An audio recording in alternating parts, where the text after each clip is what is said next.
Welcome and thank you to everyone in the audience for being here tonight. We are always very happy when we see the room is full of people and excited faces.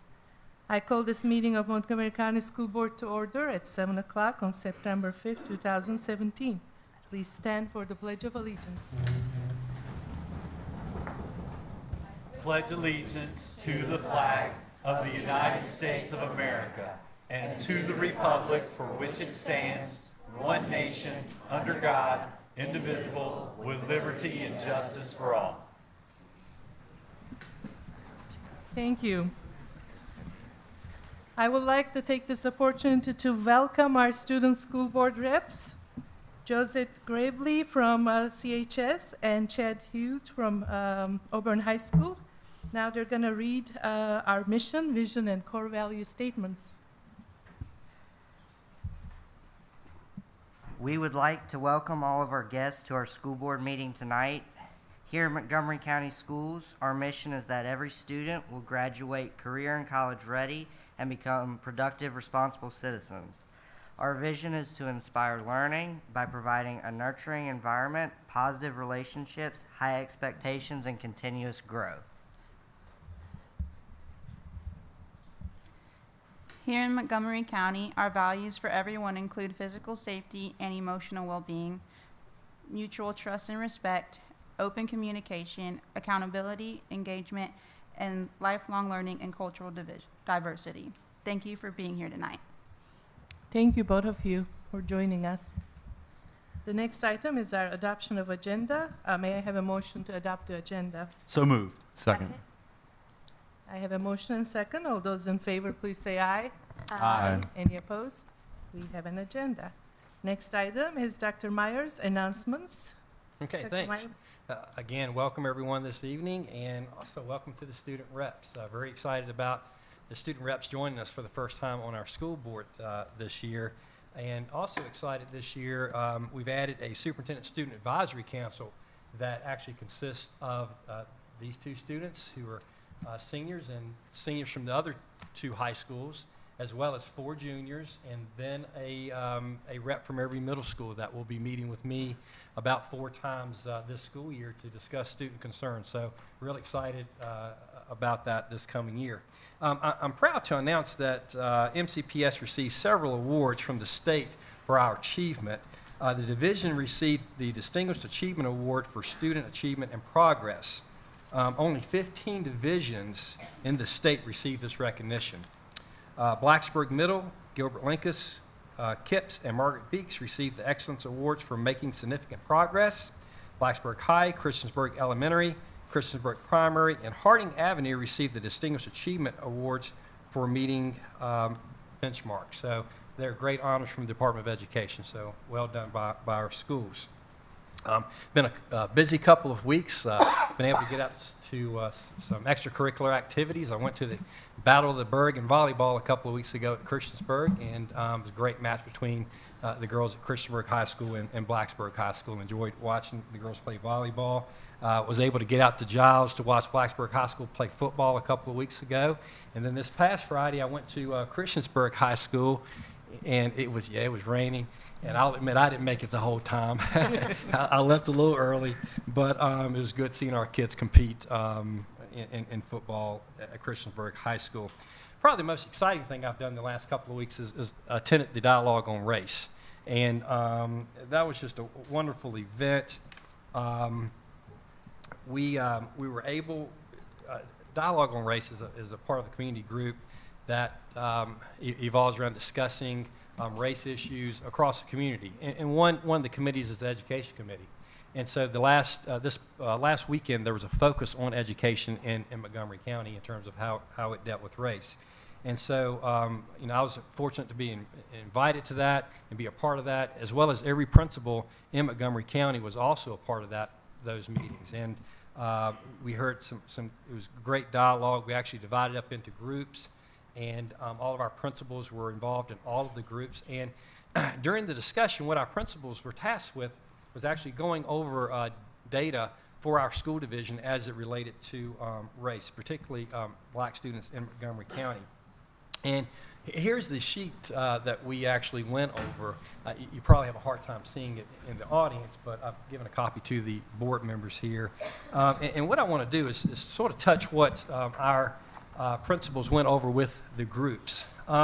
First, the achievement statistics. Montgomery County's black students outperformed the state in both reading and math. Montgomery County, we were at 73% in reading pass rate, and the state was 66%. In math, we were 71%, and then the state was 67%. In terms of achievement gap, black students in Montgomery County are achieving at a higher rate than the state average, but our gap group is relatively the same. While we're better than the state, we still have an achievement gap between our black and white students, and that's something we're going to continue to try to get better at and close that gap even faster. Graduation-wise, Montgomery County's on-time graduation rate for black students was slightly higher than the state on-time graduation rate, where our black students graduated at 89%, the state was 88%. And again, that we still have a gap between white and black graduation rates that we need to close. The discipline comparison. In terms of discipline suspensions, 4.72% of our school population is black, and 7.5% of our short-term suspensions were of black students, which is, in our eyes, disproportionate. About 82% of our students are white, and about 82% of our suspensions were white. So this is an area that we definitely need to improve upon. However, Montgomery County, in terms of long-term suspensions, we had no black students that were long-term suspended last year, yet 56% of the state's long-term suspensions were black students. Montgomery County did not expel any black students last year, whereas 42% of the students expelled from Virginia schools, public schools, were black. And so I'm very proud in how we've tackled those issues. Something I'm real proud of is our diversity hiring. The division had a significant focus on recruiting and retaining minority employees. This year, 10.2% of all new teachers hired were minority candidates. This is much higher than our past rates, and so we think that is so important. Some other action items that we're actually participating in here in Montgomery County that we went over during the dialogue on race. One was addition of cultural diversity as the MCPS a core value. That was done a couple of board meetings ago. And this was based on a request from a group, Virginia Organizing, asking us to school board to actually come up with a statement. The school board at that time decided to actually add cultural diversity as something that is a core value in Montgomery County. So real glad about that. Some other things we're doing, PBIS, which is positive supports and positive behavior intervention supports in our classrooms in terms of how we handle discipline. Our staff has been trained in that area, and that is making a significant difference in our suspension rates. We've asked every school this year to create personalized learning plans for any black student who is at risk, and that focus, I believe, will definitely help close that achievement gap. One of the things that I'm most excited about is integration of cultural citizenship into our curriculum. All of our teachers meet once a year in their core teaching subject to discuss their curriculum for the school year. And this year, during that meeting, we're going to be having discussions with teachers about how in your everyday classroom can you actually integrate cultural citizenship into your classroom. And what I've seen in other school divisions, and I've participated in two of my previous school divisions, was cultural competency training as a faculty. And quite honestly, I saw little impact with that. And in this school division had done the same thing a couple of years back. And what I've heard, it actually had little impact as well. And this summer I had the opportunity to travel to Finland. And one thing that they do is exactly this. They actually integrate cultural competency and citizenship into their curriculum in every single class. It becomes a part of what they do and how they discuss content every single day. And so it's something that we're going to try to do here. And as far as I know, we might be the first, I know probably first division in the state of Virginia to do it, maybe the first in the country to actually to look at it in this way. So we're real excited about moving forward with this. Something else too, in terms of referring of students, we've changed our discipline referral form. We actually have new membership in mission for our Social and Cultural Action Committee, and we're continuing to increase our staff diversity as we move forward and continue to see how we can better retain our minority staff members. So a lot of great things we're doing to support our minority students, and I'm very proud of the achievements that we have made. We still have areas we can continue to get better, but I think we're doing an absolutely wonderful job, and look forward to continuing with this initiative. And so, now, next is Our honors, awards, and recognition section underneath. Dr. Meyer, first our school presentation. yes, very excited tonight to have some students from Margaret Beeks Elementary School to share what they are doing and give us a short presentation. Mr. Mefford.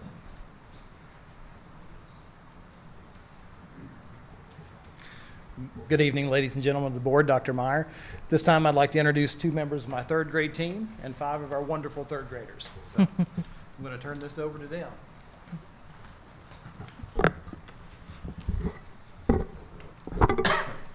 Hello, we are Margaret Beeks. Hello, we are 3rd graders from Margaret Beeks. I am Tanya, and this is Lucy, Reese, Emma, Grace, and Zachary. Part of what we did with our team is that Mr. Mefford has been very supportive in us being able to have one-to-one devices in 3rd grade this year. So we're very excited about that. So part of what we did is this was a way for us to teach the kids a little about how to use Google Forms, Google Docs, Google Sheets, and different things of how we're going to use it in the classroom, but also a fun way to kind of learn about it and make it real for them. So we surveyed kids from kindergarten to 5th grade, and we just asked, what's your favorite part of Margaret Beeks? If we were going to make a tour of Margaret Beeks, what would be the favorite things that you would want to show off? There's a lot of lunch and a lot of recess. But the kids were able to use that and look at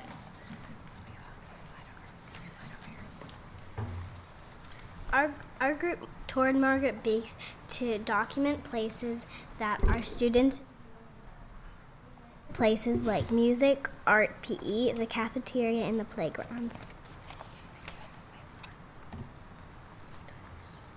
What is a photosphere? What is a photosphere? It is a picture where you can look up, down, and all around. We use information from our Google form to learn about what students enjoy the most about Margaret Beeks Elementary. We met with Ms. Cambeck to look at our data, then we made bar graphs and pie charts. We also used Google Sheets. And these are some examples that we had of our bar graphs and our pie charts. We talked about the favorite places in our school, then we wrote captions for each place in Google Classroom. We picked our favorite captions to read for our projects.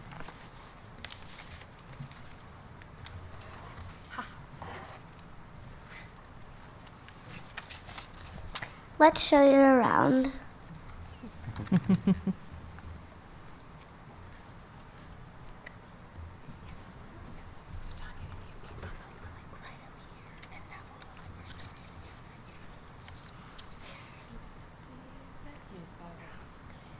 Is this one not connected? It doesn't seem to be. Is that a little better? Okay, good job.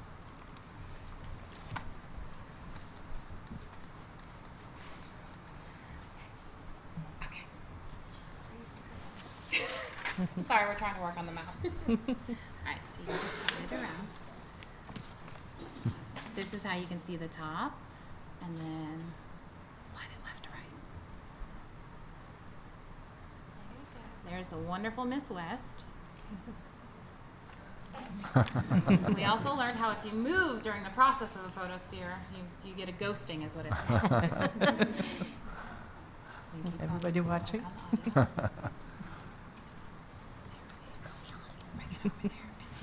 Just slide that and then click once. Fun things happen at Margaret Beeks.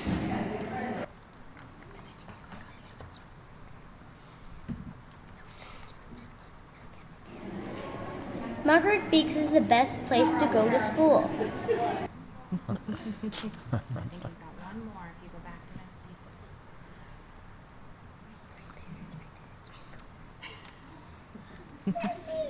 Hello, welcome to Margaret Beeks. This is our school. We'd like to show you around.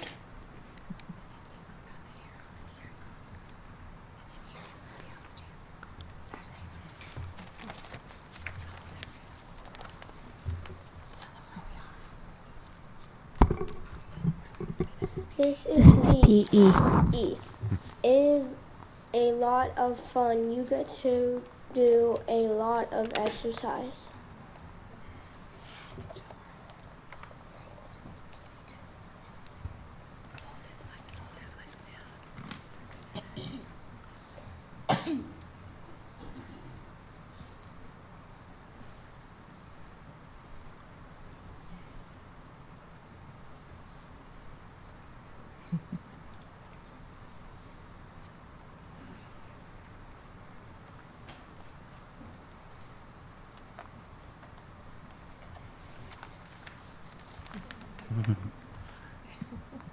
The lovely Miss Campbell.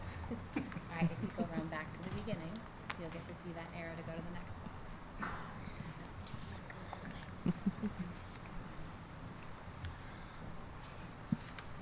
And the photos can be taken in 2 different ways. So we have a 360 camera that allows a little, just one push, but it can also be done on any device, like iPad, iPhone, using just an app where it guides you to circles, and that's what a lot of them were. We lost our arrow. Did you need help? See if you can write it. There you go. Click on that arrow. Can I help? There we go. Okay, now let go. Let go. And then click on just the arrow.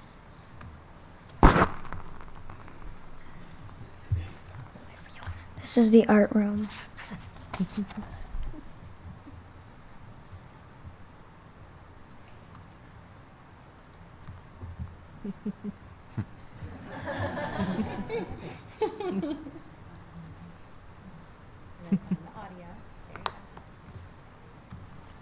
This is the art room. It is a good place to draw and paint. The art teacher is very talented. Find your arrow.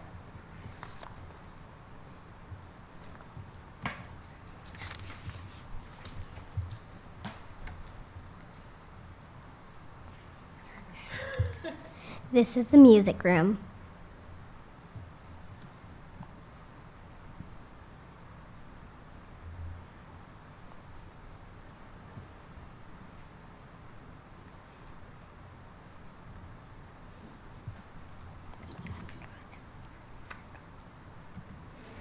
We have an awesome music teacher, which is named Mr. Ballard. He has cool instruments and plays cool music.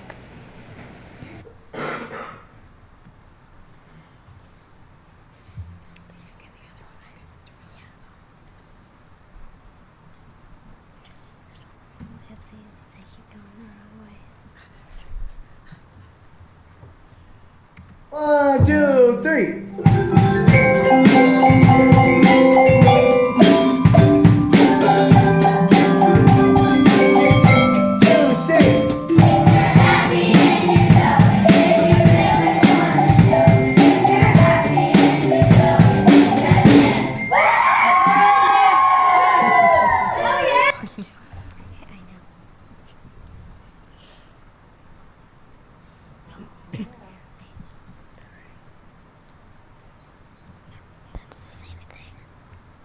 What are we gonna do? Here we go. 1, 2, here we go.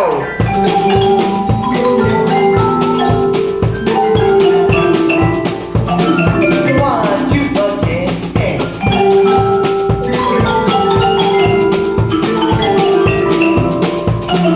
1, 2, just sing it.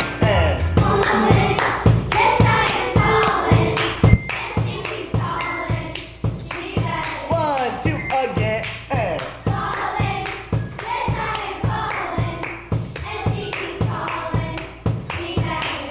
Oh my goodness, that was awesome. I'm trying to. Oh, there it is. No, Tanya. No.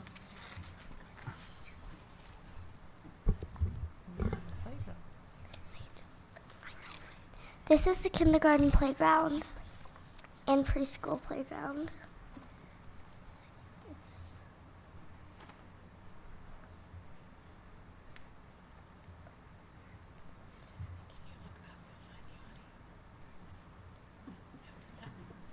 If you look at the link, there you go.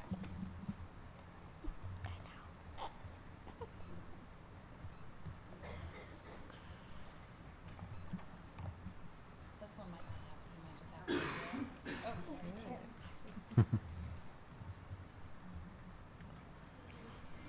This is the kindergarten playground. It's for the little kids. It's good for small kids. The best part is the fire truck.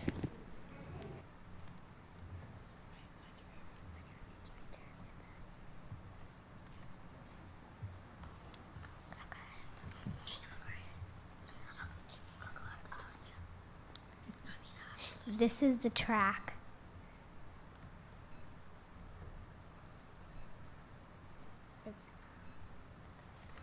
We've had a lot of nice sunny days. The awesome thing about the upper playground is that we have a track. The upper playground is an awesome place to climb if you are interested. The upper playground is the best playground ever. It isn't the biggest ever, but it is still awesome. Try to show them the scenery, not just the sky. I'm trying. It's hard. Oops. Nice weather.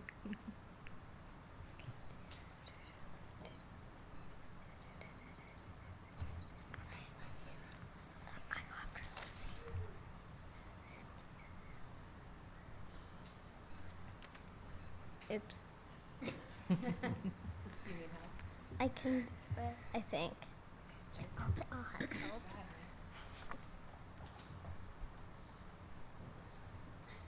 Go ahead, trying real hard to remember to put the kids in the driver's seat on the computer. Don't touch until they ask. It's a learning curve for all of us. This is the playground. That's the same audio, so you can just swirl it in. Yeah, there you go.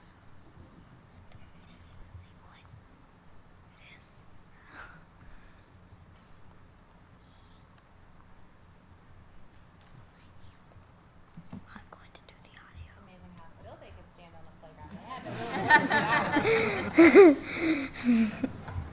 Find your arrows, sweetheart. And hang that long. Can you really hold that position? They said yes. I was, tomorrow we'll do that during reading. Can I use library? Do you want another song? Zachary. This is the library.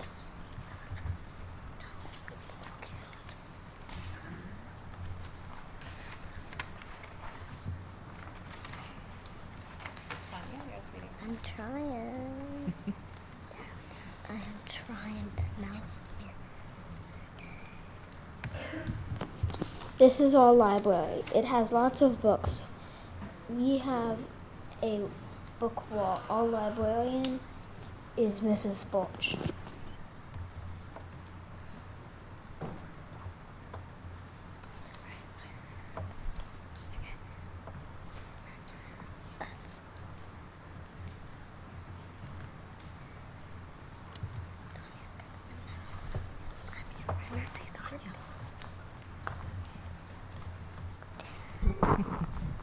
This is the cafeteria.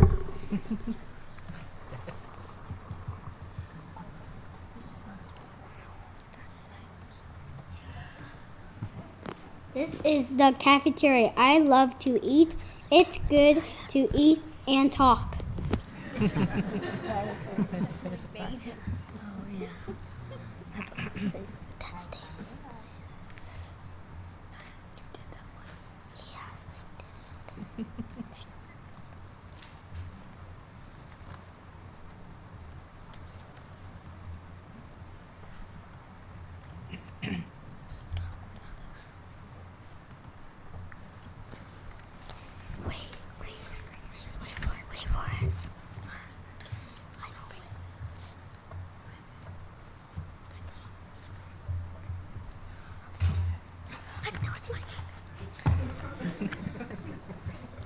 This is our school.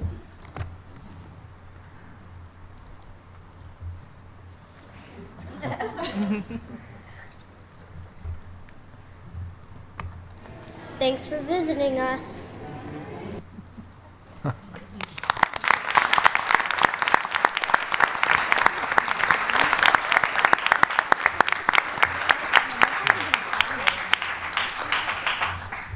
If I Great. could just say a couple other things. So this is Sue Kramer, one of our fabulous third grade teachers, Miss Anna Camback, Tanya Bagchi, Lucy Stewart, Zachary Shannon, Emma Grace Pattison, and Reese McFall.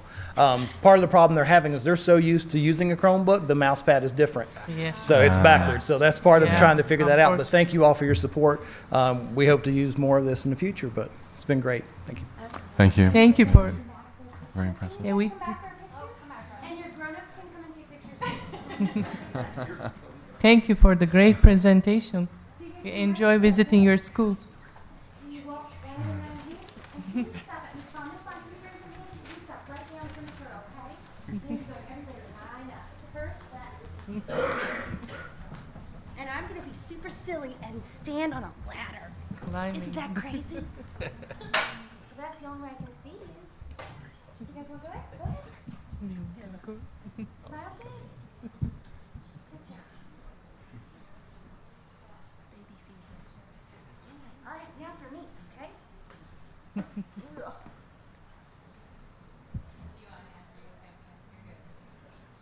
All right, 1, 2, 3.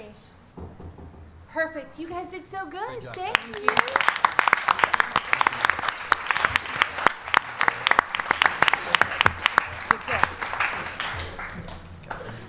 All right, excellent. Great job, Margaret Beeks Bears. Excellent. So, all right, next, let's see, Dr. Staten, he'll come up to the platform to assist us with our honors, awards, and recognitions. Dr. Staten?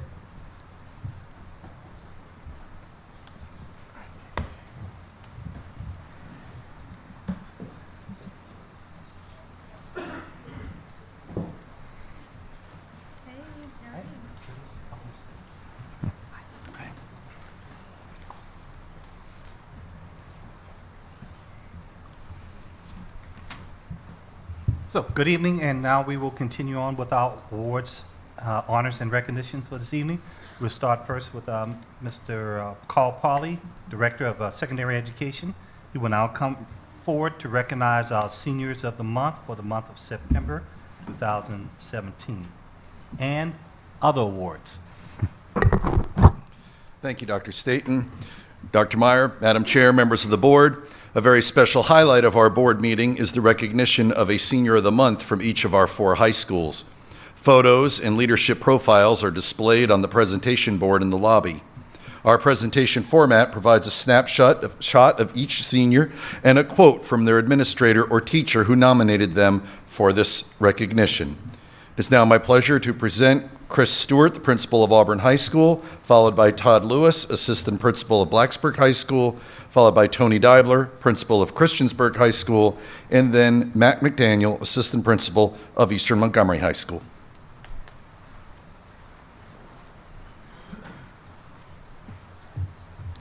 Good evening, school board members, Dr. Staten, Dr. Meyer. It's an honor and a privilege to be here. I'd like to recognize Auburn High School September Senior of the Month, Brian Wimmer. Brian is here with his parents, Beverly and Jeffrey Wimmer. If they want to come up and join me.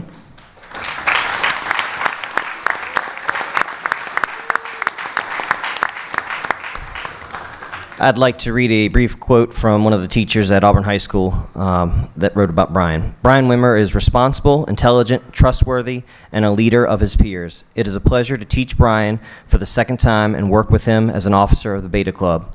Brian's performance in class is outstanding. He is an excellent student due to his determination to succeed and willingness to seek extra help whenever needed.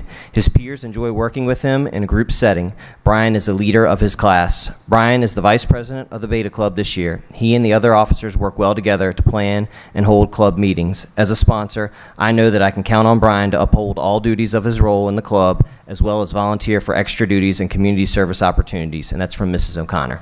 Congratulations, Brian. So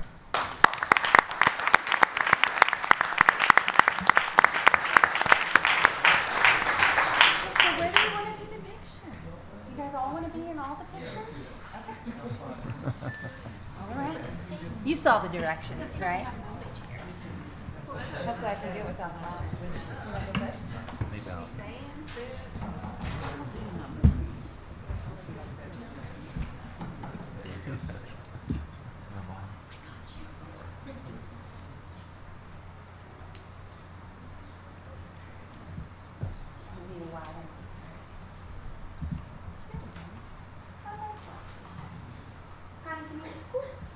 Perfect. 1, 2, 3.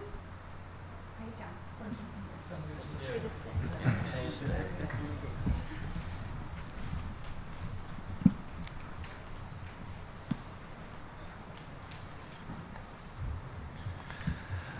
Good evening. Blacksburg High School is proud to present to you our September Senior of the Month, Neha Hudait. Neha is accompanied by her parents, her sister, and her grandparents. Would you all please come forward?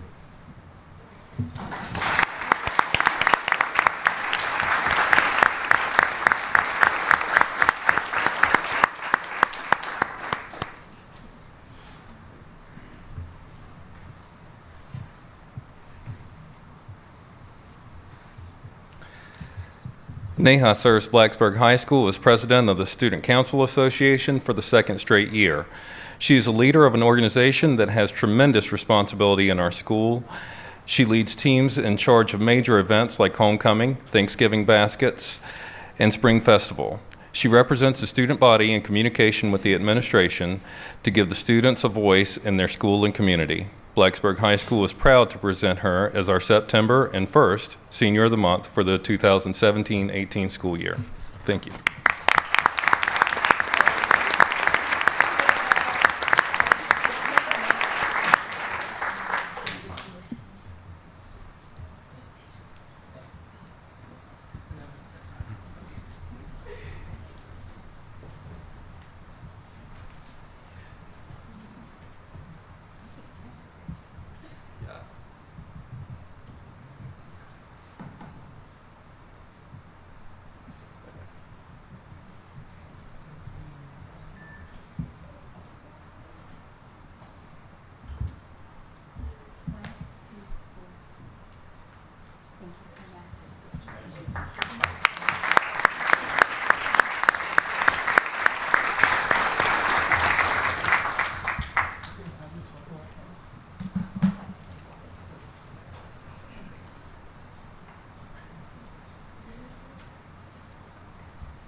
Good evening. It is my pleasure to inform the school board that the Christiansburg High School Senior of the Month for September is Tyler Brubaker.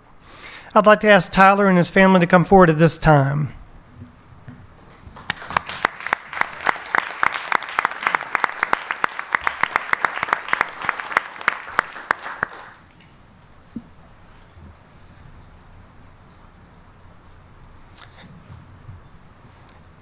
Here is what teachers say about Tyler. Tyler is a remarkable young man. He is consistently prepared for the unexpected and is a continual source of energy and encouragement as the drum major for the band.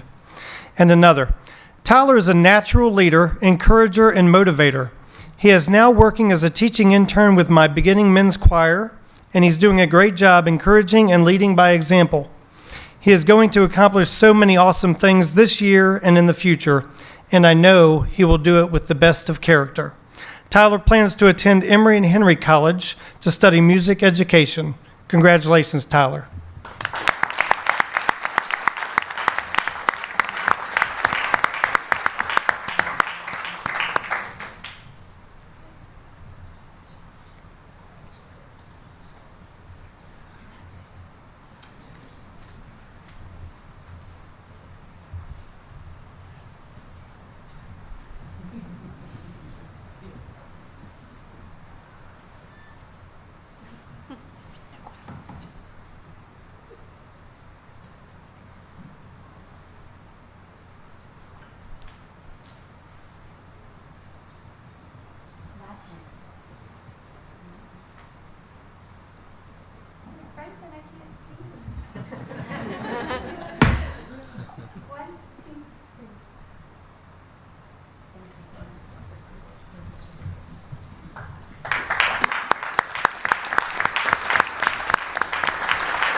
Dr. Meyer, Dr. Staten, members of the board, Eastern Montgomery High School is excited to recognize Taylor Beth Spence as our Senior of the Month for September. Taylor is the daughter of Delana and Kenny Spence. I ask her family to join us now.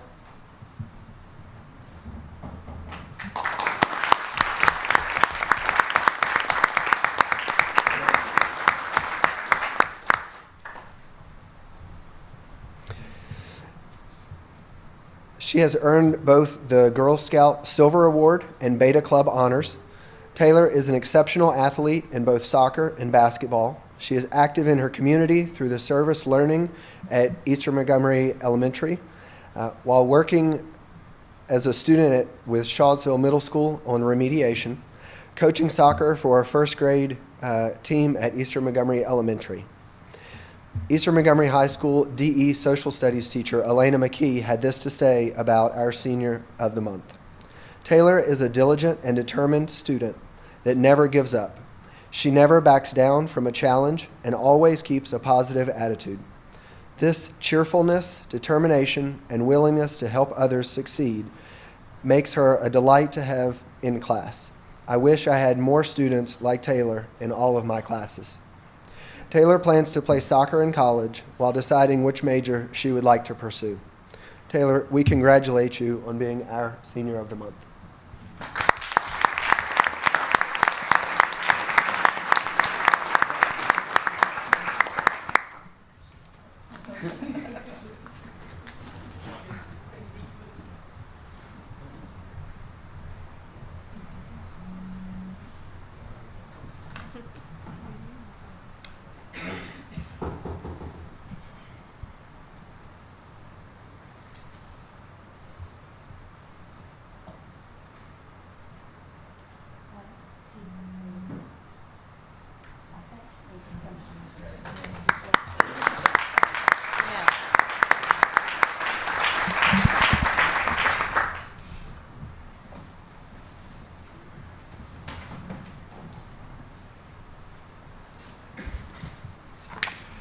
Next, we'd like to recognize the spring state athletic champions that are among us. We have representation here from Auburn High School, Blacksburg High School, and Eastern Montgomery High School. So at this time, we'll start with Blacksburg High School Principal Brian Kitts. He'll come up and introduce the first round. And then we'll have the Chris Stewart, principal at Auburn High School, come up. And then Matt McDaniel, again, the assistant principal at Eastern Montgomery, to come up and introduce those groups. Thank you. Good evening. We're excited to be here. I'm going to turn it over to Coach Baer to say a few words. Thank you for the opportunity to recognize our student athletes. I want to say it's truly wonderful that we have a school board that takes the time to both recognize and support all the work of the students that we have inside and outside of the classroom. We had at Blacksburg High School in track and field a wonderful season this past year. The girls team won the state championship as a team by 7 points. Contributing to that team, we had Samantha Marin, who is now at Columbia University. She ran the 9th best time in the state of Virginia in the 3,200 meter run and won that event. We also had the girls 4x800 meter relay win their event, comprising of Emily Fitch, Adia Golston, who is now a freshman at Virginia Tech, I believe is running there. Caitlin Wolf, who ended up winning the national title for the freshman 2-mile championships, and Eileen Edwards, who was just named Athlete of the Week for the Roanoke Times. On the boys' side, they were just shy of winning the team title. We missed it by 2 agonizing points. But we had the boys working tremendously hard for that title, and they put everything on the line for us. We had Cole Beck, who I believe everybody knows at this point. He won the 200 meters, just missed getting a state record for that. It was wind dated, so it technically didn't count as a record, but he still won. He also won the 100-meter dash with a meet record. That one counted. He also was the 4th fastest ever 100-meter runner in Virginia state history and was the runner-up at the national championships in the 100-meter dash. In the 2-mile, the 3,200-meter run, we had Ben Fleming, who is now a freshman at Virginia Tech. He won that event.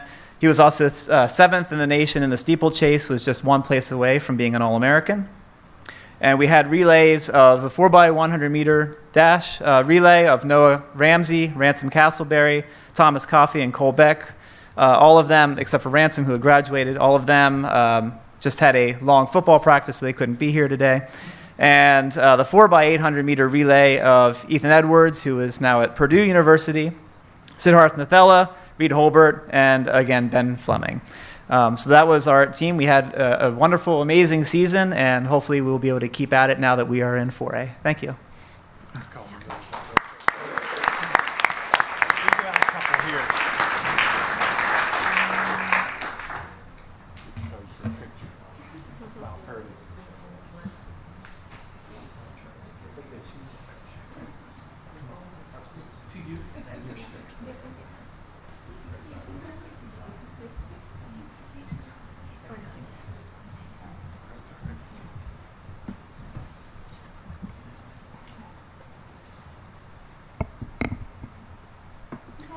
You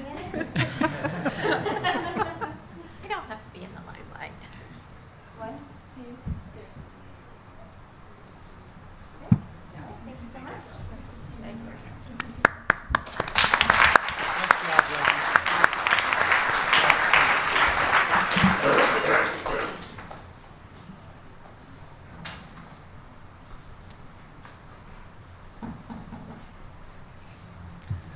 I'd like to turn the microphone over to our athletic director at Auburn High School, Paul Domney. I'd like the baseball team right now to come up and assemble around me. And while they are, I'd like to thank the school board for the opportunity to present some of our outstanding student athletes from Auburn High School to you. Tonight I'll be presenting our 11th and 12th state championship teams in the last 4 years. The first group I'm presenting to you is our baseball team. The 2017 Auburn baseball team not only won Auburn's first state championship in baseball, but the first in history for any New River Valley high school. This team was so dominant that it was behind for only 7 innings out of the almost 170 that they played. And in the 14 innings of state championship play in the Final Four, their pitching and defense gave up a total of just 5 hits. The members of that team who are here tonight are Dylan Akers, Ryan Albert, Kyle Altizer, Trent Altizer, Brady Harris, Austin Kurtner, Landon Lawson, Trevor Miles, Adam Quesenberry, Keith Reed, Trevor Shepard, and the team manager, Carter Keefe. The coaches here are our 1A State Coach of the Year, Eric Altizer, as the head coach, Sean Gaynor, Billy Wells, and Stacy Keith.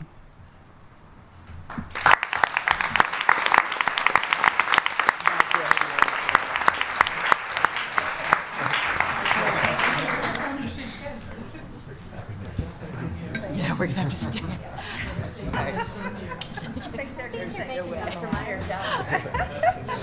He's going to want that time. Everyone laughs. Yeah, yeah. Oh, he needs to.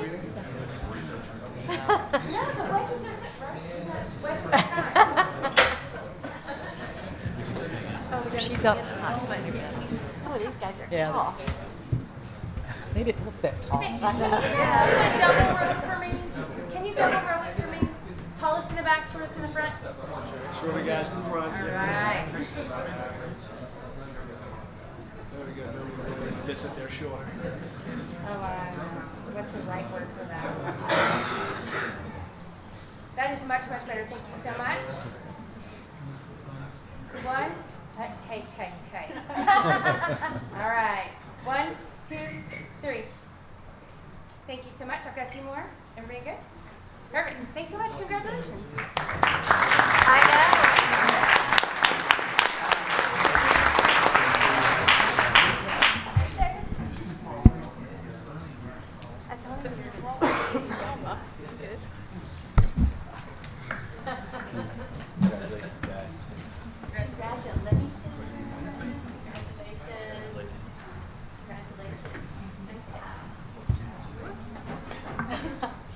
And now we'll have the members of the Auburn girls track and field team come up.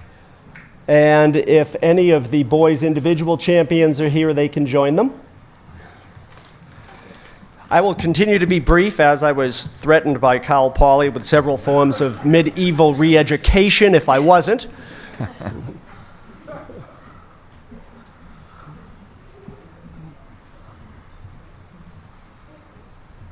Hi there.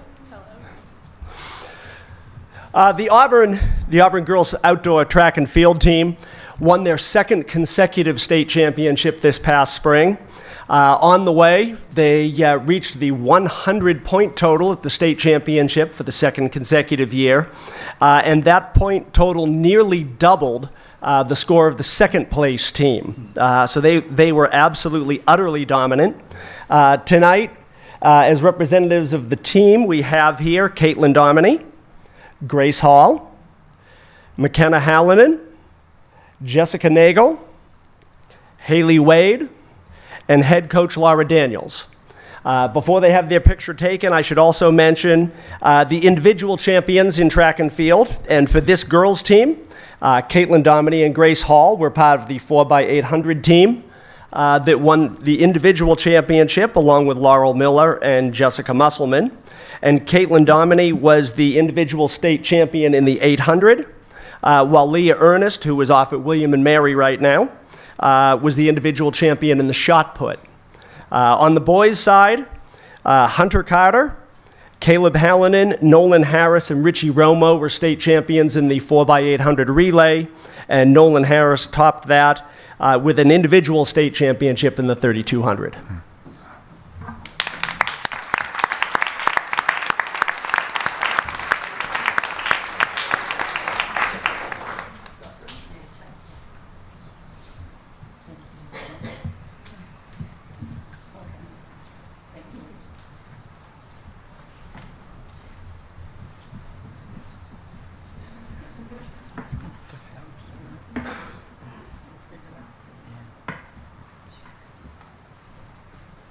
The ladder's still coming out.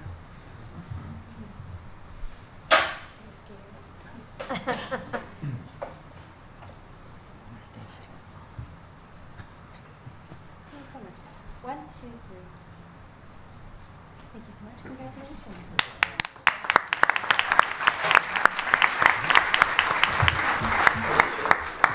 Thank you very much, and I'm hoping to see you all again very soon.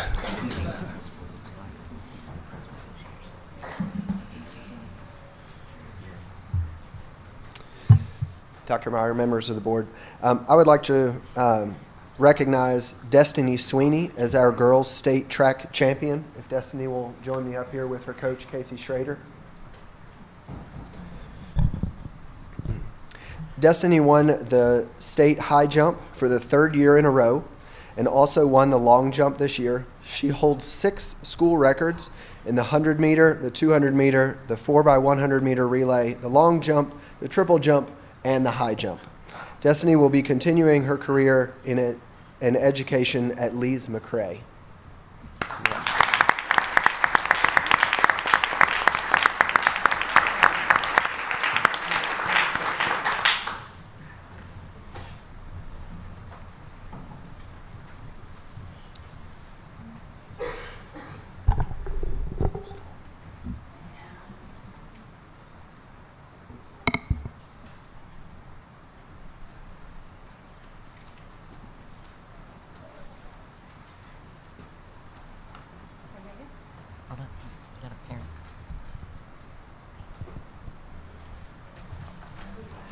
Nice job.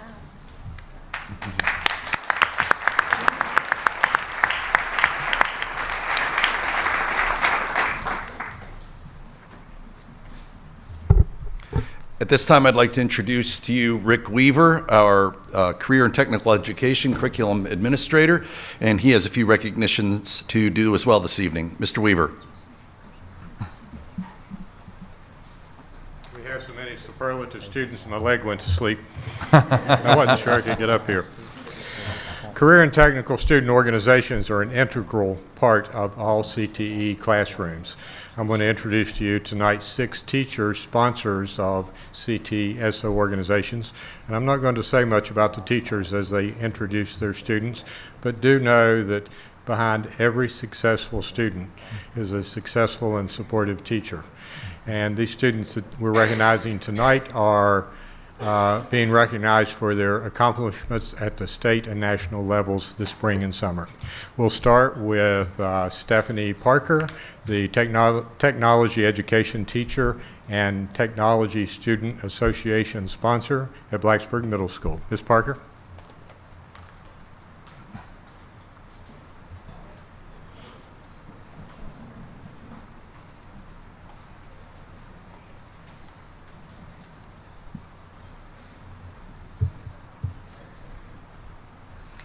Good evening, and thank you so much for your support of the Technology Student Association. Blacksburg had a wonderful year last year with the middle school and the high school. They won 8 national trophies and 21 state trophies. For the middle school level, Jonathan Fan won first place in CAD Foundations at the state level and went to win 9th place in the nation. And he demonstrated his understanding of CAD Foundations as he created a 3D model of a paperclip with the Autodesk Inventor. Good job.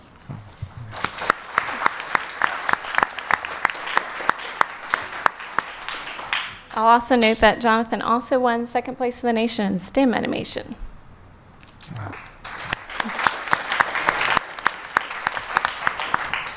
And Milena Turbaca won first place in digital photography at the state level. She produced an album of color and black and white digital photographs representing a theme standing out in the crowd. She then competed as a semifinalist where she produced a series of digital photographs taken and edited on site at the conference. Great job.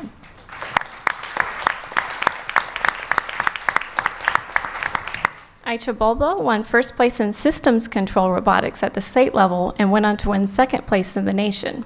Her team members Mendeley Fike and Nara Rodriguez-Fernandez cannot be here this evening, but for the on-site challenge, they developed a computer-controlled model solution to an industrial problem using an EV3 robot.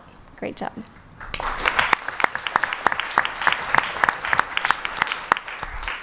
Aicha Bulba and Luke Hendershot placed as a finalist in microcontroller design at the state level, but then went on to place first place in the nation.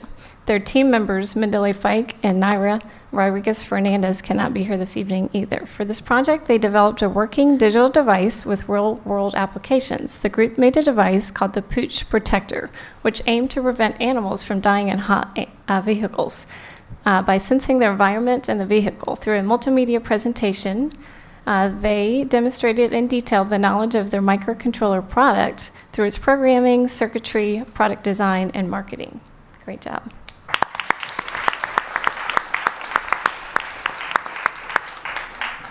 And also, Aicha Bulba won 2nd place in the nation in construction challenge.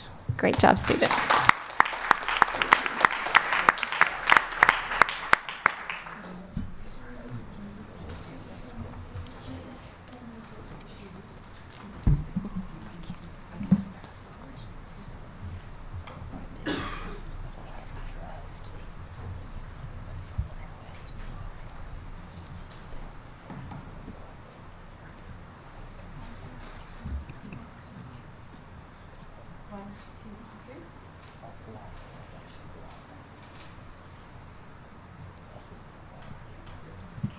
Congratulations.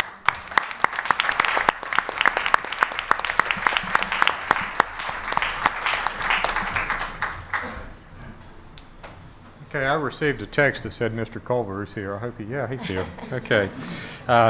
Mr. Culver is, as of this year, a full-time technology education teacher at Blacksburg High School, former science teacher, and the robotics coach, and he teaches courses in advanced manufacturing and robotics, and he is the newest Technology Student Association sponsor at Blacksburg High School.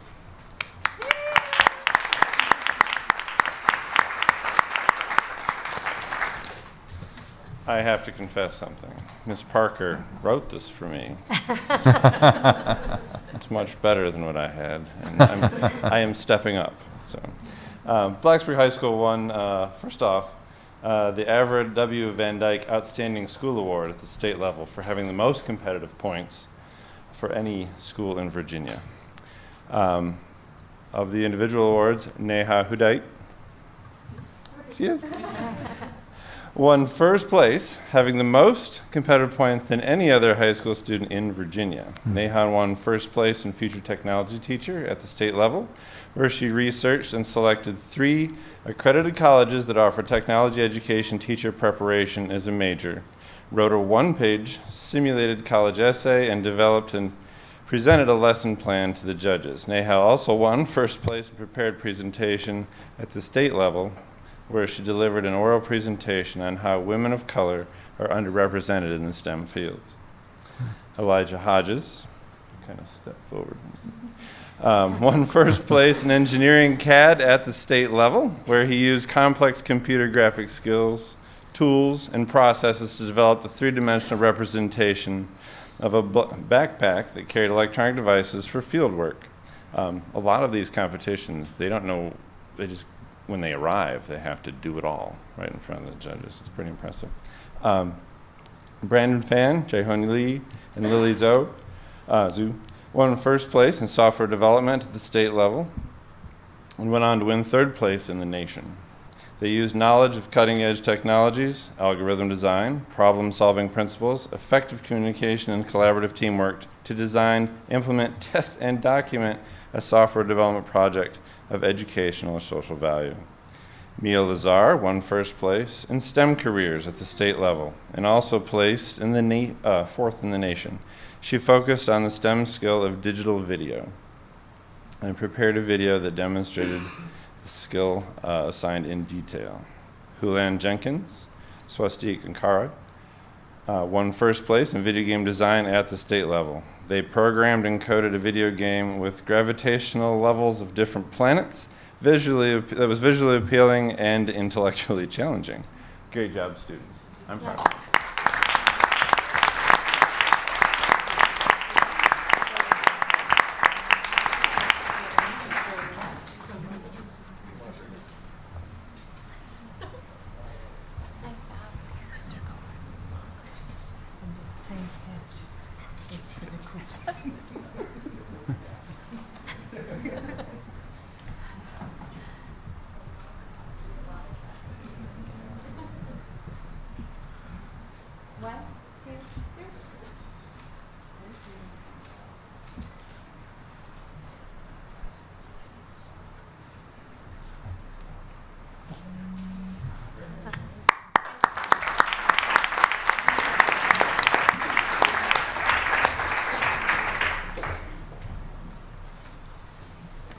Next, we'll hear from Ms. Zara Radzai. Ms. Radzai is the Early Childhood Education and Teachers for Tomorrow instructor at Blacksburg High School and sponsors, and to see if I can get this right, the Family, Consumer, and Community Leadership Association, CTSO. Ms. Radzai. Thank you, Mr. Weaver. The organization is FCCLA, and it is a little bit of a mouthful. It stands for Family, Career, and Community Leaders of America. And I'm here to recognize half of the team that won at the national conference over the July 4th weekend in Nashville, Tennessee. This is Whitney Wellbaum, and her other half couldn't be here tonight, of her team, Lucy Kong. These 2 girls joined me as freshmen and joined my CTSO as a new teacher. It's kind of hard to get established, and they took a leap of faith to join me and work together in building our program. And they competed at states the first year, and they earned silver medals, but not the top 2. Came back around last year, earned silver medals, revamped their feedback, and took it to the national conference and won gold at the national level. So congratulations to them, and we're also super excited because of all of their excitement that we had like 6 members last year, and at our first club group meeting we had 22. So I'm really proud of them for helping me build my program as well, and thank you all for supporting all of the CTSOs. Congratulations.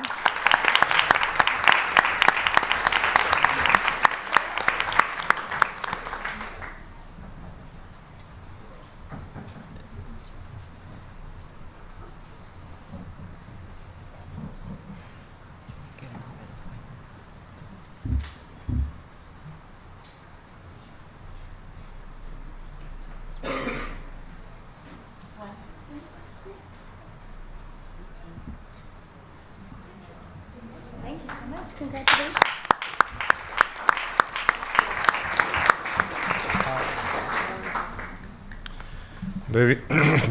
Moving across the county, I'd like to invite Miss Margie Gilmer from Auburn High School to the podium. She is the business teacher and Future Business Leaders of America sponsor, and she will introduce our student. Thank you for having us, and thank you for your support. We got to go, well, back in the winter, we'll start at the beginning. Back in the winter, I recruited probably 20 students to compete in FBLA for the first time in a long time. And so Jess decided, he said, I'll do something that doesn't require me to perform in front of anybody. Give me a test, I'll do a test.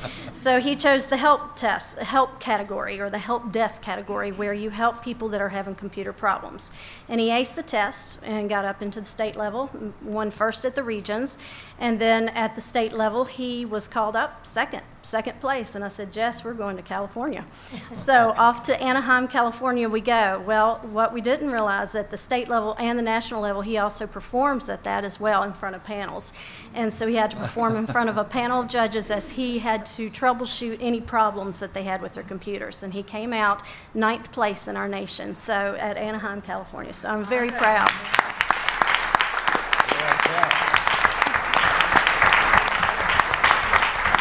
And this is your Nice job.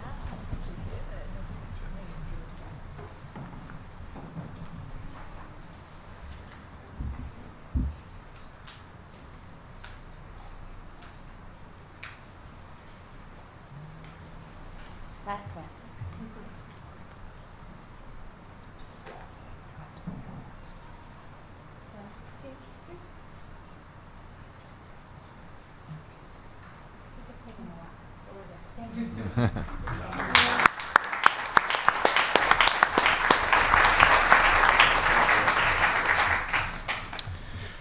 Now, if we could have Joyce Price come forward, please. Ms. Price is the cosmetology teacher at Blacksburg High School and the Skills USA sponsor. Joyce?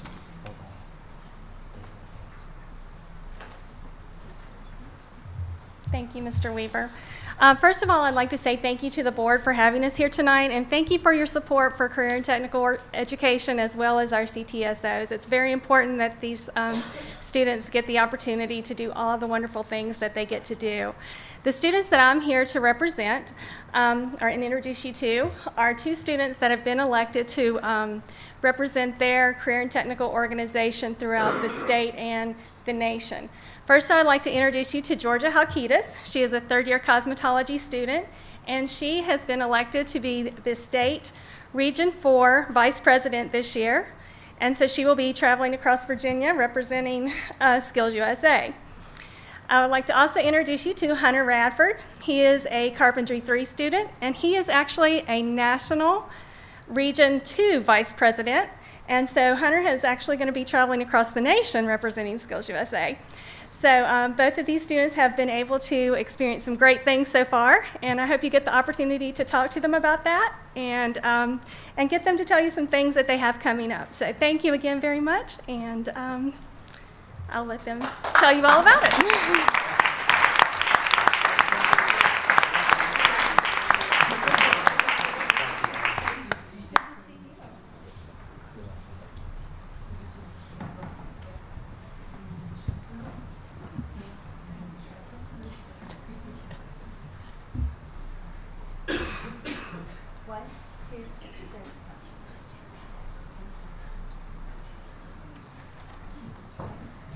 Nice job, guys.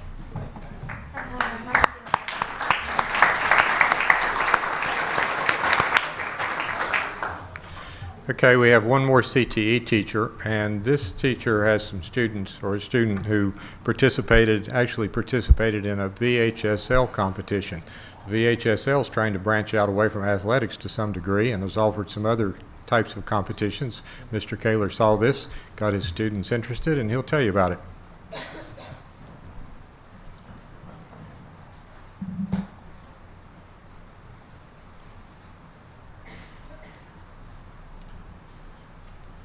Good evening.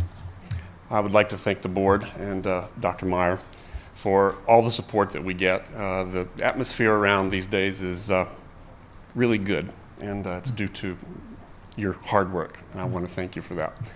The VHSL competition, 3 years ago, we were informed that they were going to do a film competition, and that was great. We were very pleased to have something outside of our usual reach, and it was also something that we could help out with the VHSL Cup and support Mr. Kitts after all the wonderful support that he's given us. This is my 30th year in teaching, and the best thing about the job is to work with people like this. Mia is an incredible young lady. I wrote a note here, so I better get that out before I go too far. I just wrote down awesome technically, awesome creatively, and best of all, she is just a wonderful person. And if you go to the VHSL website and look up the film festival, you will see her documentary on lupus. Now, making a film about lupus interesting would be very hard, but she did. And it's incredibly well made. It's technically perfect, and it's very, very creative. And it also stands up emotionally. You know, it's not a real tearjerker, but for someone who suffers from lupus or has a relative who does, it certainly would lend toward that, right? But she won first place, and she did it very decidedly. It was not even close in what I saw. And she doesn't know this, but I talked to one of the judges this summer, and he was amazed that a freshman in high school had made this film. So you should be very proud. To show you how unfair the world is, though, I got a ring for it, and she didn't, but it's okay. But Mia, I'm very proud of you, and I look forward to having her back next year in my class as a sophomore. It's kind of tough to take a dual block class, but she is working with me this year. She comes up on her study hall and still works on her career. And I think she has an incredible career ahead of her if she wants to do this in real life. And she has promised to send me 30% of her salary.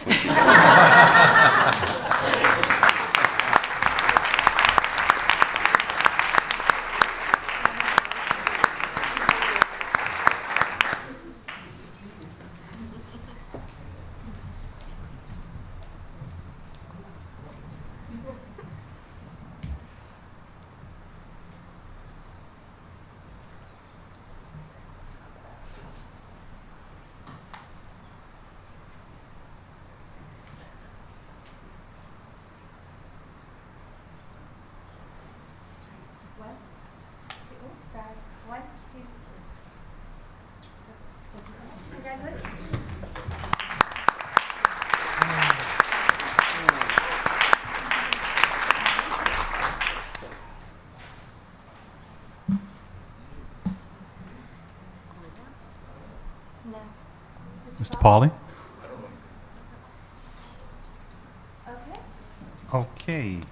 So, at this point, we will have Barbara Wickham come forward.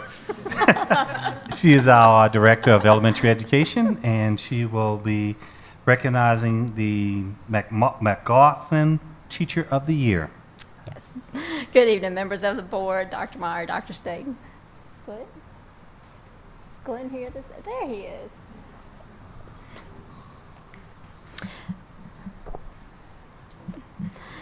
The McLaughlin Celebration of Teaching is an annual event that honors the Blue Ridge region's best teachers with the McLaughlin Awards for Teaching Excellence. These awards are some of the largest monetary awards for teaching in the nation. 6 finalists were selected for the 2017 awards. 2 winners were awarded $25,000 each and were announced at the ceremony conducted by the McLaughlin Foundation, Blue Ridge PBS, and Radford University's College of Education and Human Development. The McLaughlin Award winners must use a portion of their prizes within a year for international travel or study to broaden their thinking and experience and to further enhance their excellence as professional educators. I am honored to recognize Montgomery County Public Schools' very own Glenn Chilcote, music teacher at Kipps Elementary, as a 2017 McLaughlin Award winner. Mr. Chilcote was recognized at a ceremony held in the spring at Radford University. As required, he used a portion of the funds to study abroad this past summer, traveling to Finland to advance his study of music alongside his wife Annie with the Orff Institute. Congratulations.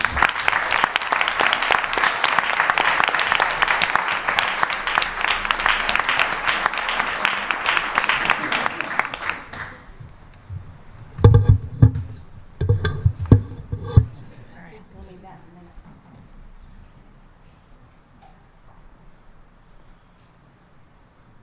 One, two, three. Okay, thank you. And Ms. Caron, Dr. Meyer, if you don't mind, I'll pinch hit on our other awards. So first, we are honored to recognize Blacksburg High School for being awarded 2 Wells Fargo Cups, one for academic activities and one for athletic activities. 6 cups are presented in each of VHSL's 3 enrollment classifications.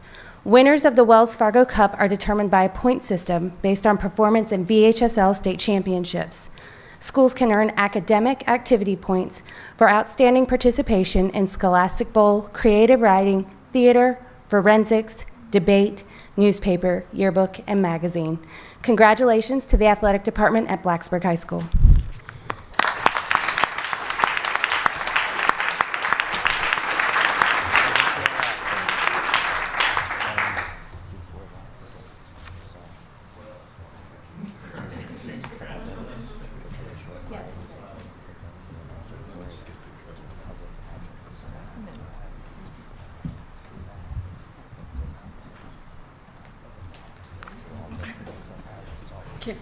And don't go too far, Mr. Kitts.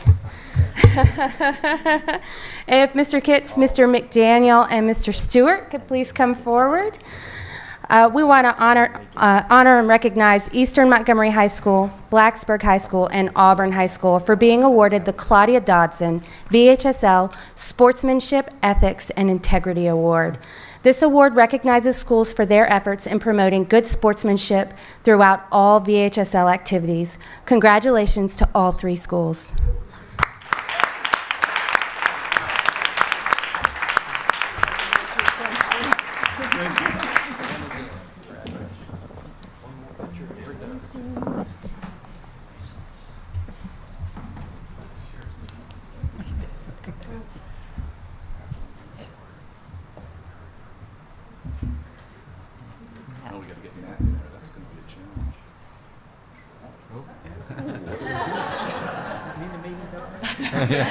Well, that concludes our awards and recognitions for tonight.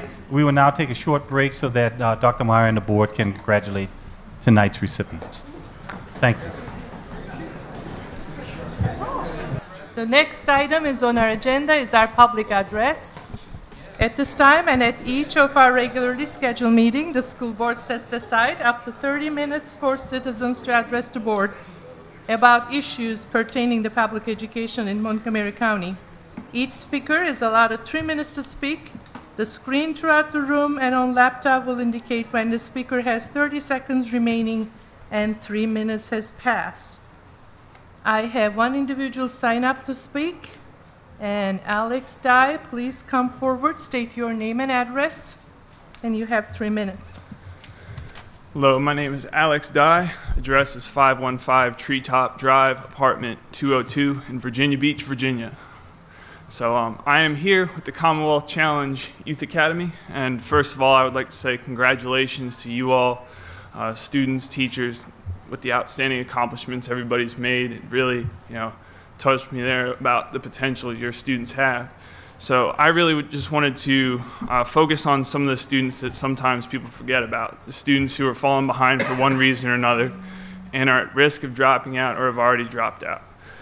I know in 2015 and 2016, Montgomery County had 86, I think it was, total dropouts, and those are students we could have helped. Through our program, we give them the opportunity to get their GED or high school credits between 1 and 7 credits in 5.5 months. And after the program is complete, they get placed either back into high school to complete their diploma, they go on to college, job, military, trade school, or other full-time placement. Now, we're the best kept secret in Virginia. We've been around since 1994. A lot of school districts haven't heard about us. Maybe it's because there's a stigma around challenge, students who are struggling, so they don't tell their schools that they went through it, don't tell anybody they went through it, but we've had some great success through the program. For a relatively local example, we had a young lady from Bluefield who became a barber just after she left a couple classes ago, and now she's about to open her own shop. We also have a young man who's just graduated, got 7 high school credits in the 5.5 months. He's now going to the University of Alabama to study engineering. So the program does work, and it's free. We're federally and state funded, so there's no cost to the families, the students, school districts, anything like that. The only cost associated to the families would be getting the student a physical ahead of time, which they can do with the school physical, and then a basic packing list, so you know your underwear, socks, shoes, that sort of thing. We do take males and females, 150 males and 50 females per class. There's a class that starts in March, and then there's a class that starts in October, the one coming up here. So I've been to all the high schools actually in Montgomery County. I know Mr. Cox, the counselor at Blacksburg, and then Ms. Heft at Christiansburg, and they're on board with the program. And actually, tomorrow I'm going to meet with a young man at Montgomery Central who could possibly get into our program. So I just wanted to bring up the Commonwealth Challenge Youth Academy. It's a free alternative for all students in Virginia, 16 to 18 years old, male and female, who need it. And I greatly appreciate you letting me speak to you all tonight. Thank you. Thank you. At this time, I do not have anybody else sign up to speak. Is there anybody in the audience who would like to come forward to address the board? Please come forward, state your name and address. And you have 3 minutes. Good evening. My name is Kang Xia. My address is 6102 Albemarle Lane, Blacksburg, Virginia. I'm Greg Wellbaum. I'm Na Ren. So we represent, well, I have 2 kids in the school district, and our kids are all, served by the school. And one thing I'd like to mention that at the beginning of today's meeting, Dr. Meyer mentioned about diversity, not biodiversity. So I commend school district paying attention to this issue. But in my opinion, that diversity is not just percentage, not just about race. It's also about offering students diversity in terms of experience in education. So we strongly believe that one way to offer this, to strengthen our diversity, is offer Chinese-speaking class in the school district. I think it's important is because, based on my personal experience, I'm a professor in environmental chemistry at Virginia Tech. I have noticed that in the past 5-10 years, there are more and more students, college students, interested in going to China for study abroad, or taking on learning experience or internship in China, but they don't know how to speak Chinese. So they told me, a lot of students told me, boy, they wish they had some kind of Chinese education when they were in middle school and high school. So with that, I strongly support, the initiative by the Blacksburg Chinese School that, requesting the support from, the education board to strengthen the Chinese teaching experience. Let me just add, I thank you for making the online language training program available. That reaches a lot more students, but it's not the same. Chinese is a very difficult language, and it requires a teacher and interaction in a conventional classroom. So that's what we're here to talk about today. Also, this is just not an Asian American issue. There are a lot of Caucasian, European ancestry people like me that want their kids to learn Chinese. So I just wanted to make that point. Thank you. I also understand that Montgomery County has limited funding resource. We would like to work together with Montgomery County School Board to seek all external funding resource or internal funding resource. For teachers, for human resource, we have at least 2 Virginia certified teachers. And one actually was here earlier, but she had young kids and she had to leave earlier. And she left the certificate with us. Thank you. Okay, thank you. Thank you.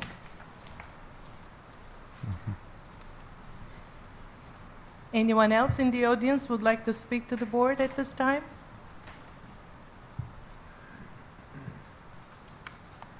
Seeing none, then public address is closed. The next item on the agenda are consent items. If nothing pulled from the consent agenda, they will be considered as approved. Any discussions regarding the consent agenda items, board members? I would like to take a minute to thank an anonymous donor wishing to donate $1,300 or $1,350 to Blacksburg Middle School for the music department. And also I'd like to thank Montgomery County Education Foundation. They are wishing to donate $2,000 to MCPS for work-based learning program. And on behalf of the foundation, I would like to recognize the Corning Incorporated Foundation, who is actually supplying the funds for that donation. We thank them very much for their support. If there is no discussion or question regarding the consent items, consent agenda is approved. The next item is our payment of our bills. May I have a motion to pay our bills? Second. I have a motion and a second. Any discussion regarding our bills? All those in favor, please say aye. Aye. Any opposed? We pay our bills. Next item on our agenda is our board member reports. Board members, would you like to share any item at this time? And you can go any order you want. I'll jump in. I've got a short list here. So I visited the Shawsville area schools since the last time we've met. The Shawsville Middle, Eastern Montgomery, and Eastern High School and Elementary School. Andy, Denise, and Danny, a really good, I think, trio of principals that we have there, and was really impressed with some of the things that I saw there.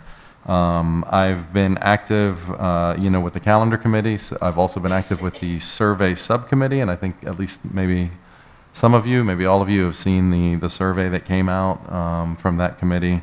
So I've been working on that, and I think they're bringing that to us at our next meeting, I believe. So I'm excited. I've heard some really positive things from a lot of parents on social media and in person, so that's a good thing, I think, that we're doing. I enjoyed a couple of curriculum nights that I attended. I think our staff really does a good job, and they should really be commended for, that's like an extra half day of work after working a full day. So I really appreciate what they do. And then last but certainly not least, and it's been a while, I guess, because of my summer travels since I've had a board report, but before or at the end of the spring, beginning of the summer, I got together with Craig Maddows from the county, and I had him walk me through the current Montgomery County capital loan capacity, and walk me through some of those numbers. We talk a lot about our capacity and how it's we're going to have borrowing capacity at some point in 2022 or something like that, and my hope in looking at that was looking even beyond some of the capital projects that we're talking about. And, some of the things that came out of that discussion was that I didn't think that there was going to be as much borrowing capacity. Once we do the Christiansburg High School and the Northwest Elementary School, I don't think our borrowing capacity is probably going to be down again. And I don't think that we're going to be able to, anytime in the next 10, 15, 20 years possibly even, borrow enough to take care of, for example, all the elementary schools between Christiansburg and Blacksburg that need to be done.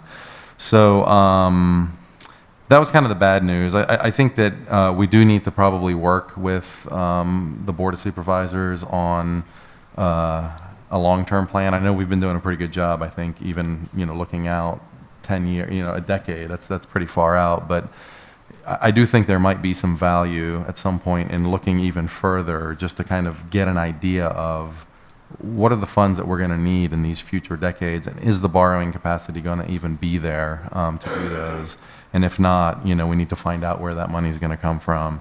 The other thing I was hoping was that if we had to do less borrowing, even that there would potentially be extra money for in the budget to go to operations. And so that's another thing that I think is a concern of mine, is, figuring out how we're going to bridge this gap that we've had in operations since 2008, really. We hear from some of these speakers. We're constantly getting requests from teachers. When I do my school visits, I ask, what can the board do to help you? What is it that you need? And one of the number one things I hear comes down to headcount, and that's an operational expense. So I hope that maybe we can have some conversations, maybe start amongst ourselves, and then maybe have put it on the agenda at some point to come up with some ideas. And I think it's something that we also need to put some pressure on the Board of Supervisors on what our operational needs are. There's a lot of talk about capital and about these, building these schools, but there's another side that I think sometimes gets forgotten. So anyway, that's my report. Thank you. Any other board members would like to jump in? Sure, I can talk about the Giving Roots program that happened at Prices Fork again this year. It is sponsored by a community grant, and what it does is it helps get the pre-K and K students ready for school immediately. What we normally see is that students arrive, they don't have their immunizations, they don't have their birth certificate, and unfortunately they can't come back to school until they have those things, until we have those in hand in the office. So what the purpose of the Giving Roots is, we can go ahead and sign the students up to get their birth certificate, which then gets delivered to the school, which then we can record and give back to the parents. We paired up with the Montgomery County Health Department this year, as well as Real Smiles and Dr. Jacobs. We did dental screenings and vision screenings, got them their immunizations. We gave away free haircuts. We had Rackspace donated 80 backpacks full of supplies for these students. And, we also did fun things like the bouncy house and offered pizza donated by Domino's, as well as, like I said, haircuts and face painting. We tend to have a really good turnout during these quick 2 hours. And trust me, it is a lot of people in 2 hours. But it gives the students a chance to get acclimated to the school, feel comfortable, learn their way around, bring their supplies that are on the supply list so that they're not having to carry those on the bus. And, we've had a great turnout. We've seen 75% of the students in pre-K and K come. And, we can even help them with simple things like if they haven't gotten their bus number yet. The office staff is great about calling transportation and getting that right when the parents are there. So these students come to school better prepared and will have a much better starting experience in school, and that's what we wanna see happen. Thank you. Any other board members? Well, Dr. Myers did a great job of summarizing the Dialogue on Race event with Montgomery County Public Schools.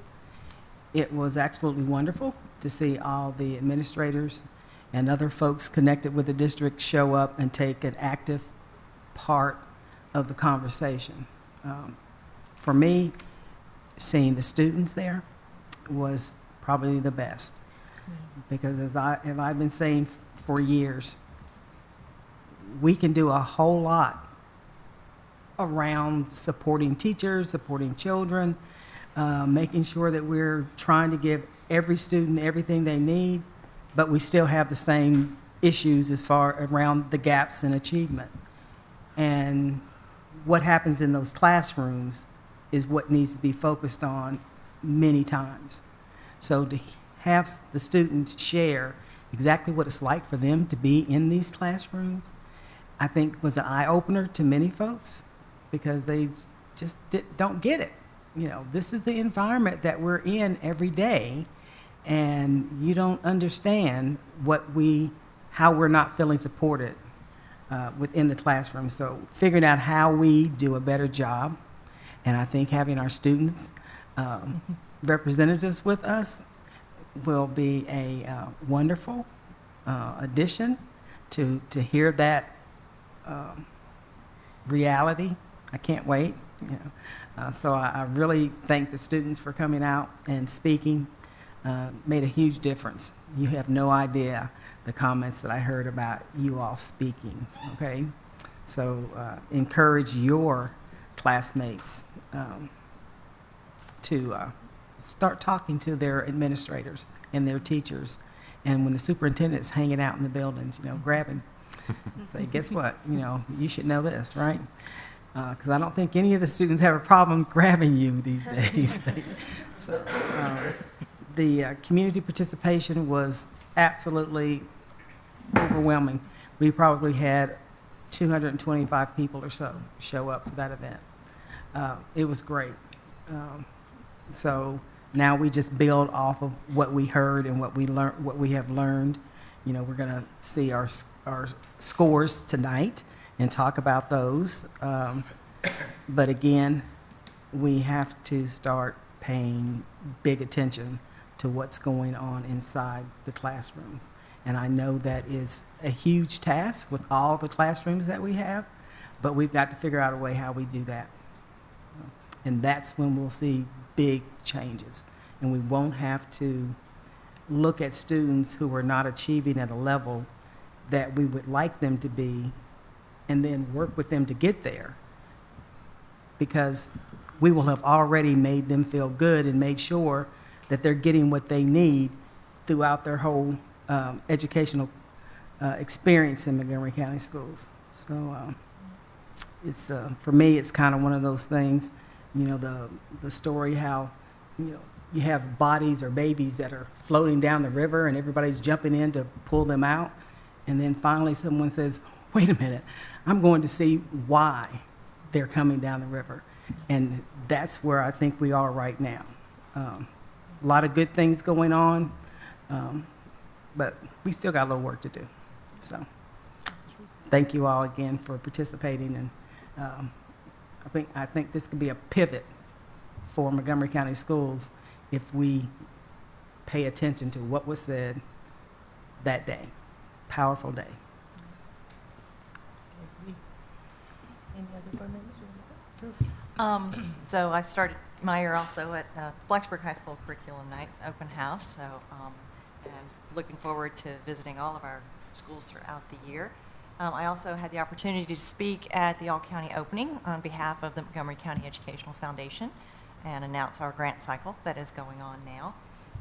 But definitely the biggest thing since our last meeting for me was being able to attend and participate in the dialogue on race.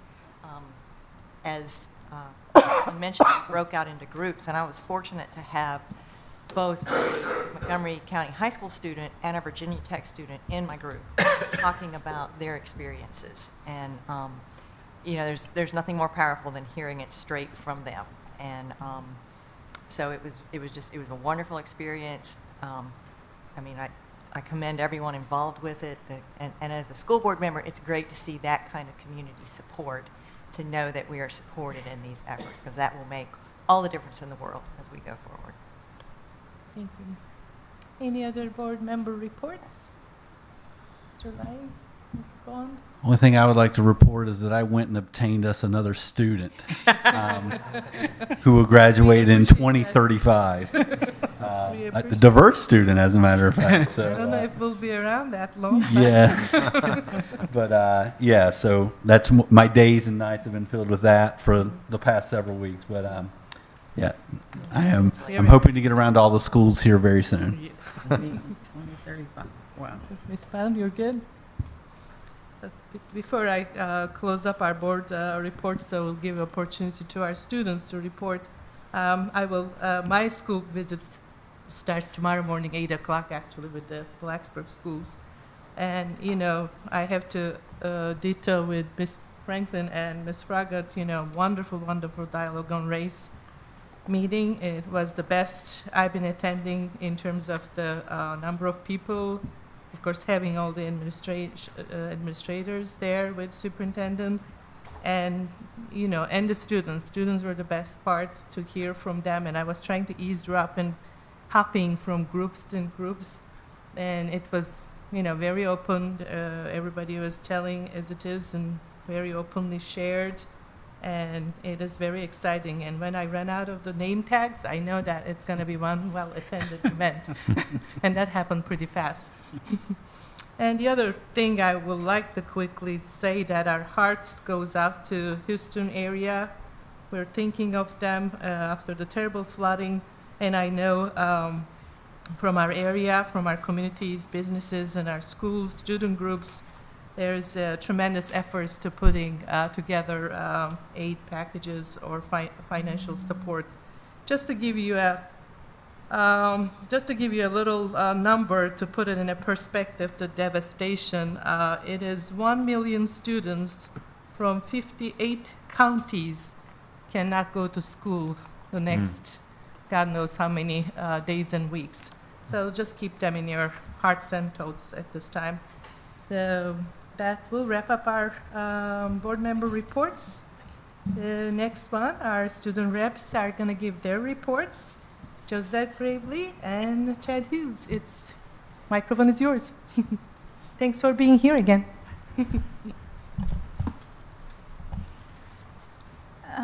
At Christiansburg High School, tomorrow we'll be having a club day where we want more kids to join as many clubs as they can, like the Black Student Awareness Club, which I am one of the members of. Also, I attended the dialogue on race with many of those people up there as they were pointing at me a lot. It was a very great experience giving my opinion.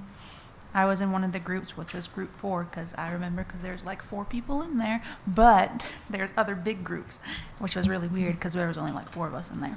But we also at Christiansburg High School have developed the Blue Demon Rewards app, where you can download it on your phone as we speak, and you can attend different games and stuff and develop points. And if you reach 115 points, you get into one of the games for free. We also had a pep rally Friday where over 250 kids woke up at 4 o'clock to be at school at 5:30 in the morning to show support for our school. Me being one, and I don't regret it, but I was really tired that day. And there was pancakes and Starbucks provided, and orange juice if you don't like Starbucks. We also have a mentee mentor meeting on Thursday where the upperclassmen like to help the freshmen get through their year of high school the easiest way possible. And we're just getting to know the people that we were selected to mentor through high school. That's all I have. Thank you.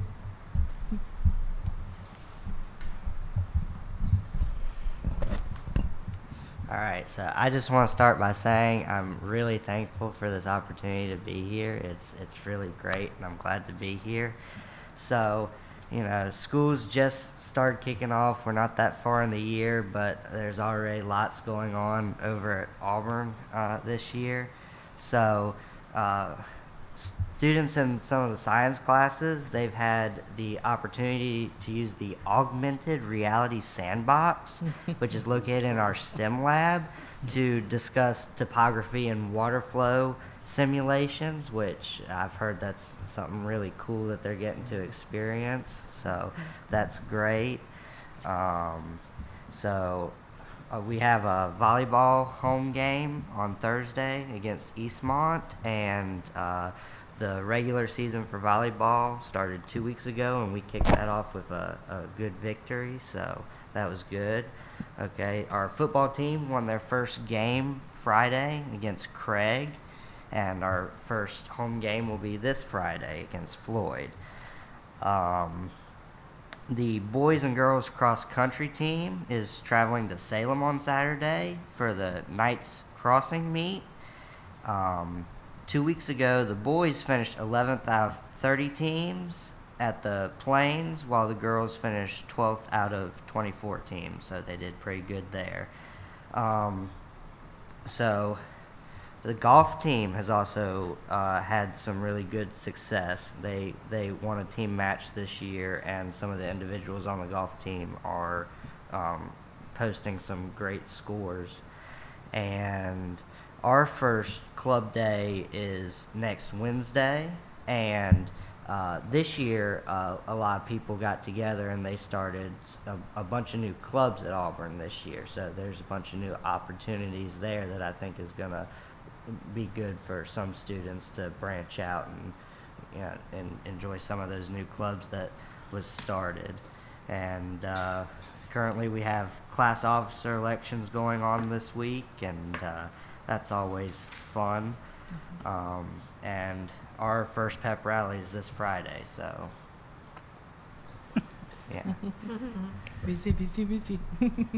Well, thank you for your reports, and thank you for being here. And thank you for attending our public input forum, too. That is great, yeah. All of our students. Yeah. And let me say, the Blue Demon app is really neat. It's the only high school that has it so far, but I know it will spread. I've downloaded the app. I'm participating. I'm getting points. I'm going to beat some of you guys. But when you go to it, it's really neat. Every event, they assign points to the event. And so, and then you go to the event, you can go to the app and you can check in, but you have to be, it actually, it's technology beyond me, but anyway, it actually knows that you're there. You can't just check in from somewhere else. You have to be in the football stadium and that kind of thing to actually check into the event. And so they got the idea from Virginia Tech does it actually, and Mr. Davos did a great job. It's been a really neat thing. I'm having fun with it, and I'm racking up points right now. So Check into the last football game. I didn't check into the last. I did not. You're right. I had an umbrella in a hand, and I was. I just thought about that. I did not check into the football game, but I was there. Trust me. Clearly, all eyes are on you. I was there, but I did not check in. I can't. I know. I just thought about that. I forgot to do that. So, but it's really neat. I wouldn't go. No. Okay. I also want to thank Dr. Meyer and staff for the wonderful Eclipse glasses. We had a great time on Eclipse Day. It was a big success. Yeah, we used those. We used ours from Florida. We were down in Florida getting James, and so we had both of ours, mine and Eliana. So we stepped out, even though looked through the clouds and was able to see. It was pretty awesome. That was awesome. Well, I got to see Total in South Carolina because I was there with my new grandbaby, and the whole family, took the older kids out of school and traveled a few miles, and it was absolutely fabulous for the kids too. So it was great. Great. So I had my own glasses too. Thank you. It was. I was actually texting one of my coworkers who traveled to Jackson Hole, which was a 100% totality there. And so it was just cool how we were comparing what we were seeing and what. It did not get dark in here at all. No, but it got It eerie was green. awesome. It was eerie, but I was disappointed. I should have traveled. Yeah, It it was was awesome. Thank you for doing that for our school system. Yeah, absolutely. Yeah. Yeah. Thank you. Well, Okay. thank you. So let's move on. Move on with the grant proposals. Absolutely. And this first grant proposal, hopefully I can get through this and with the correct pronunciations. And I have to view. Yeah, the gut microbiome and its symbiotic role in the development and function of the ruminant stomach. Virginia Tech dairy science professor resubmitted an application to study the way dairy animals convert food into energy. As part of the project, she will engage Auburn Elementary School's fifth graders in an annual 3-day summer program and will offer summer workshops for Auburn Strand science teachers. This grant is brought to you tonight for your approval. And this is a resubmission, board members, that they did not get the grant, I think, last time around. May I have a motion to approve the grant proposal as presented? So moved. Second. Any discussions? All those in favor, please say aye. Aye. Any opposed? We approve the grant. All right, thank you. Next, characterization of adaptive capacities for thermal conditioning in buildings. Virginia Tech Civil Engineering professor proposes to study the way humans interact with thermal conditioning systems in buildings. His team will create and implement activities related to energy efficiency and smart environments for MCPS middle and high school students. The grant is brought to you tonight for your approval. May I have a motion to approve the grant proposal as presented? So moved. Second. I have a motion and second. Any discussions? Good. All those in favor, please say aye. Aye. Any opposed? We approve our second grant. Okay. Next, the town is asking for a 10-foot temporary easement for storm water drainage. The easement is for a very small corner of our facilities and transportation property. Tonight, we're asking you to approve this easement. If you have any questions, we have, yep, Wayne that can help us out. May I have a motion to approve the easement request as presented? So moved. Second. I have a motion and second. Any discussions, board members? Any questions? This is just, it sounded to me like it was just temporary. They're just going to come in, do what they need to do, and then when they're done, the easement's over, right? So there's no...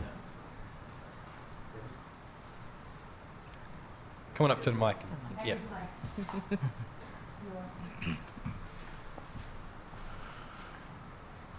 Good evening, members of the board. Good Dr. Sir. Meyer. It is a temporary construction and a permanent, just a small triangle of a permanent easement on the corner at the rear of the property, adjacent to Rigby Street. Okay. Are they running you? So I just want to understand what I'm, because I read through and it wasn't clear to me what was really going on. We are extending the storm drain system up from Church Street up to Rigby and Ellett. Oh, I see. Okay. Collect stormwater. So it'd be a storm drainage Yes, pipe, I guess. storm That would, drainage okay. pipe, All right. 48-inch pipe. Okay. Any more discussions, questions? So the storm, it doesn't look like the pipe itself is actually going to be on our property permanently, is that correct? That is correct.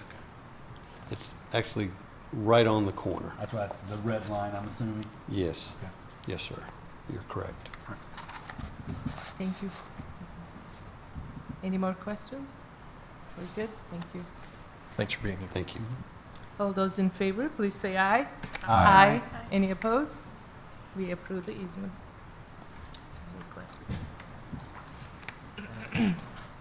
Okay, next, Ms. Wickham and Mr. Pauley are here tonight to present an update on the district state accreditation and federal accountability. Ms. Wickham, Mr. Pauley?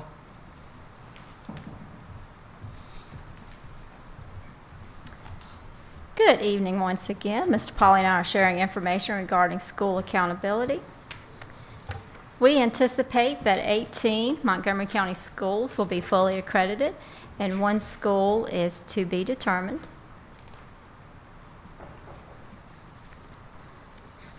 The Every Student Succeeds Act now outlines our federal accountability system guidelines.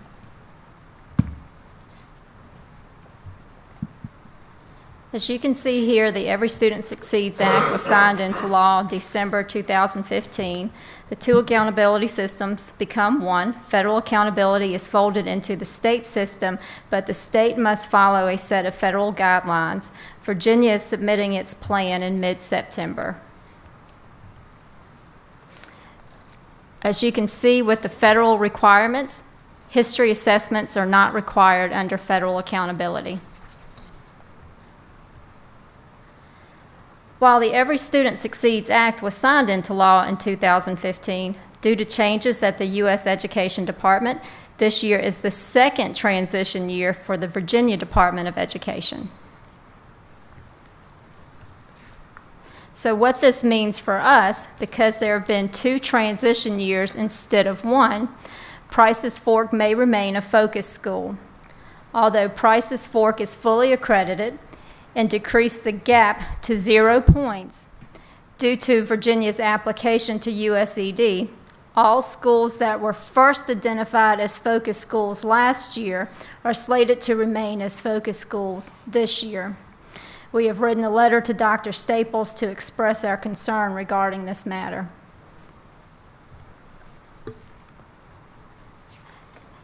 The priorities for developing Virginia's new federal accountability system: the state's methodology is integrated into the federal system and aligns with state accreditation wherever possible. The proposed changes include more than SOL scores and graduation rates, as you can see.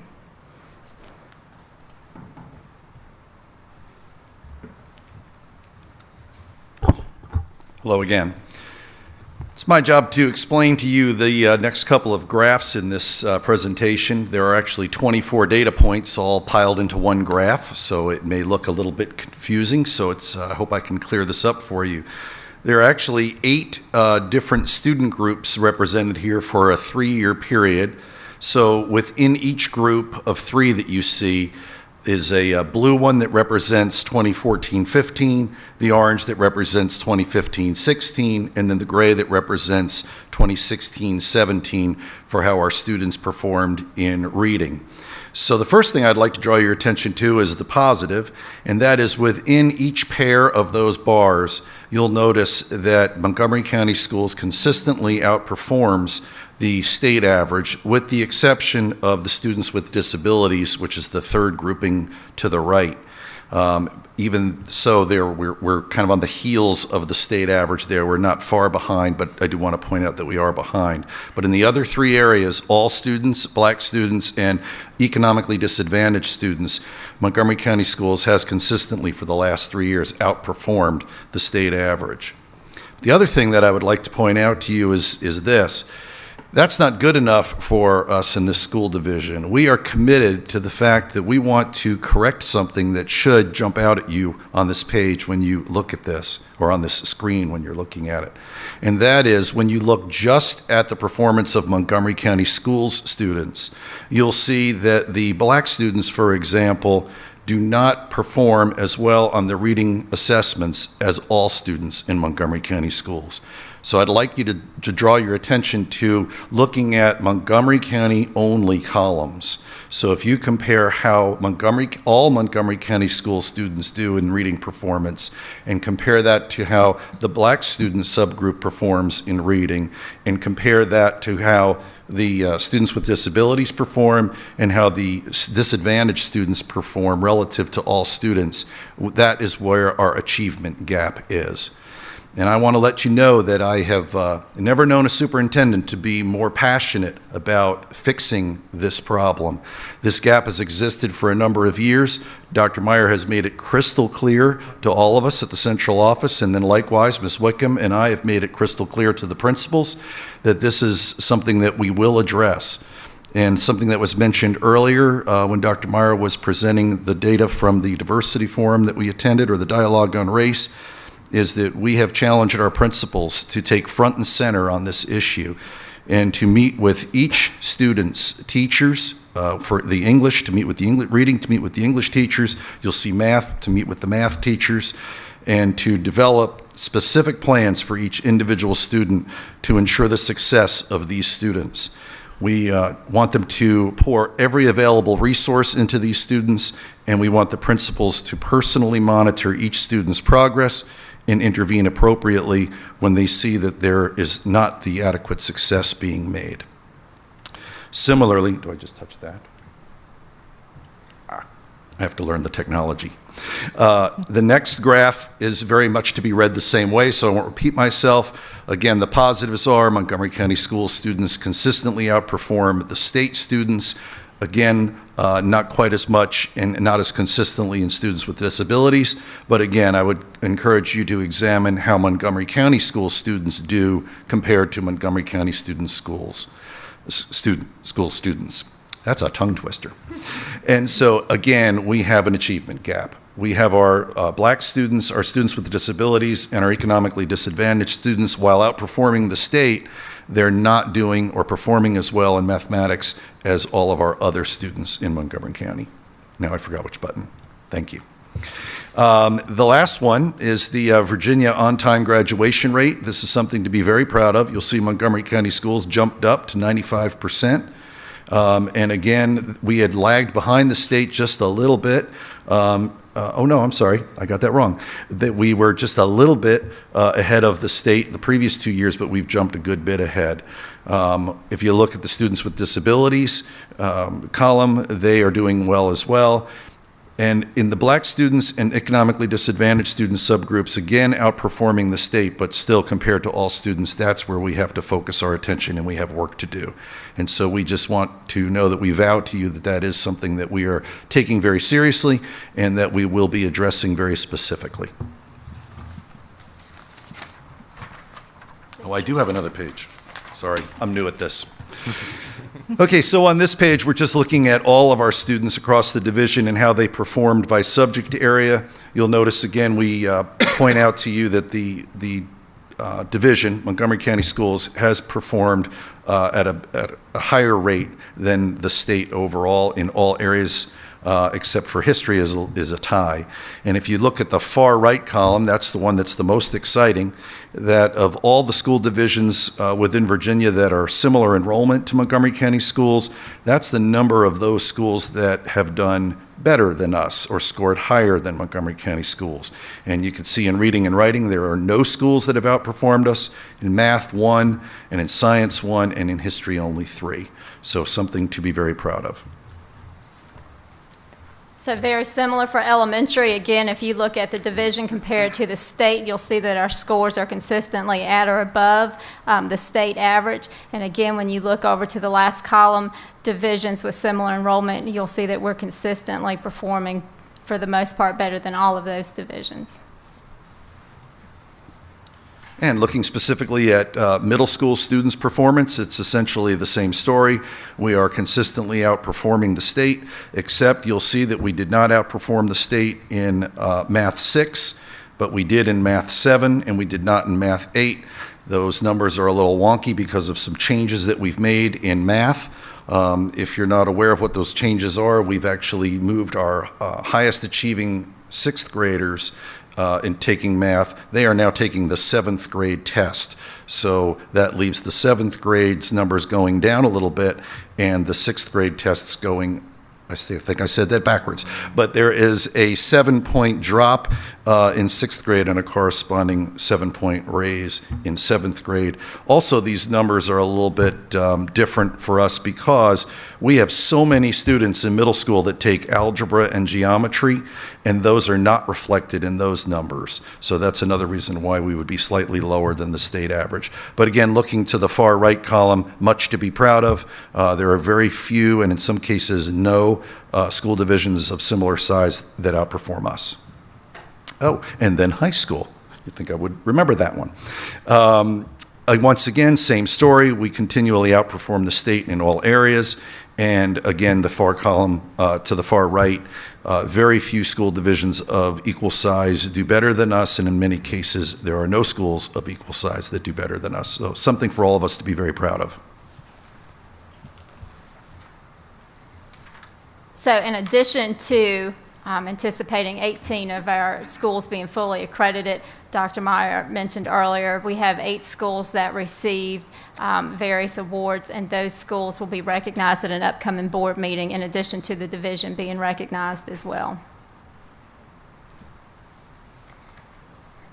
So where have we been, where are we now, and where are we going? The model for effective instruction, relationships, that's where we start.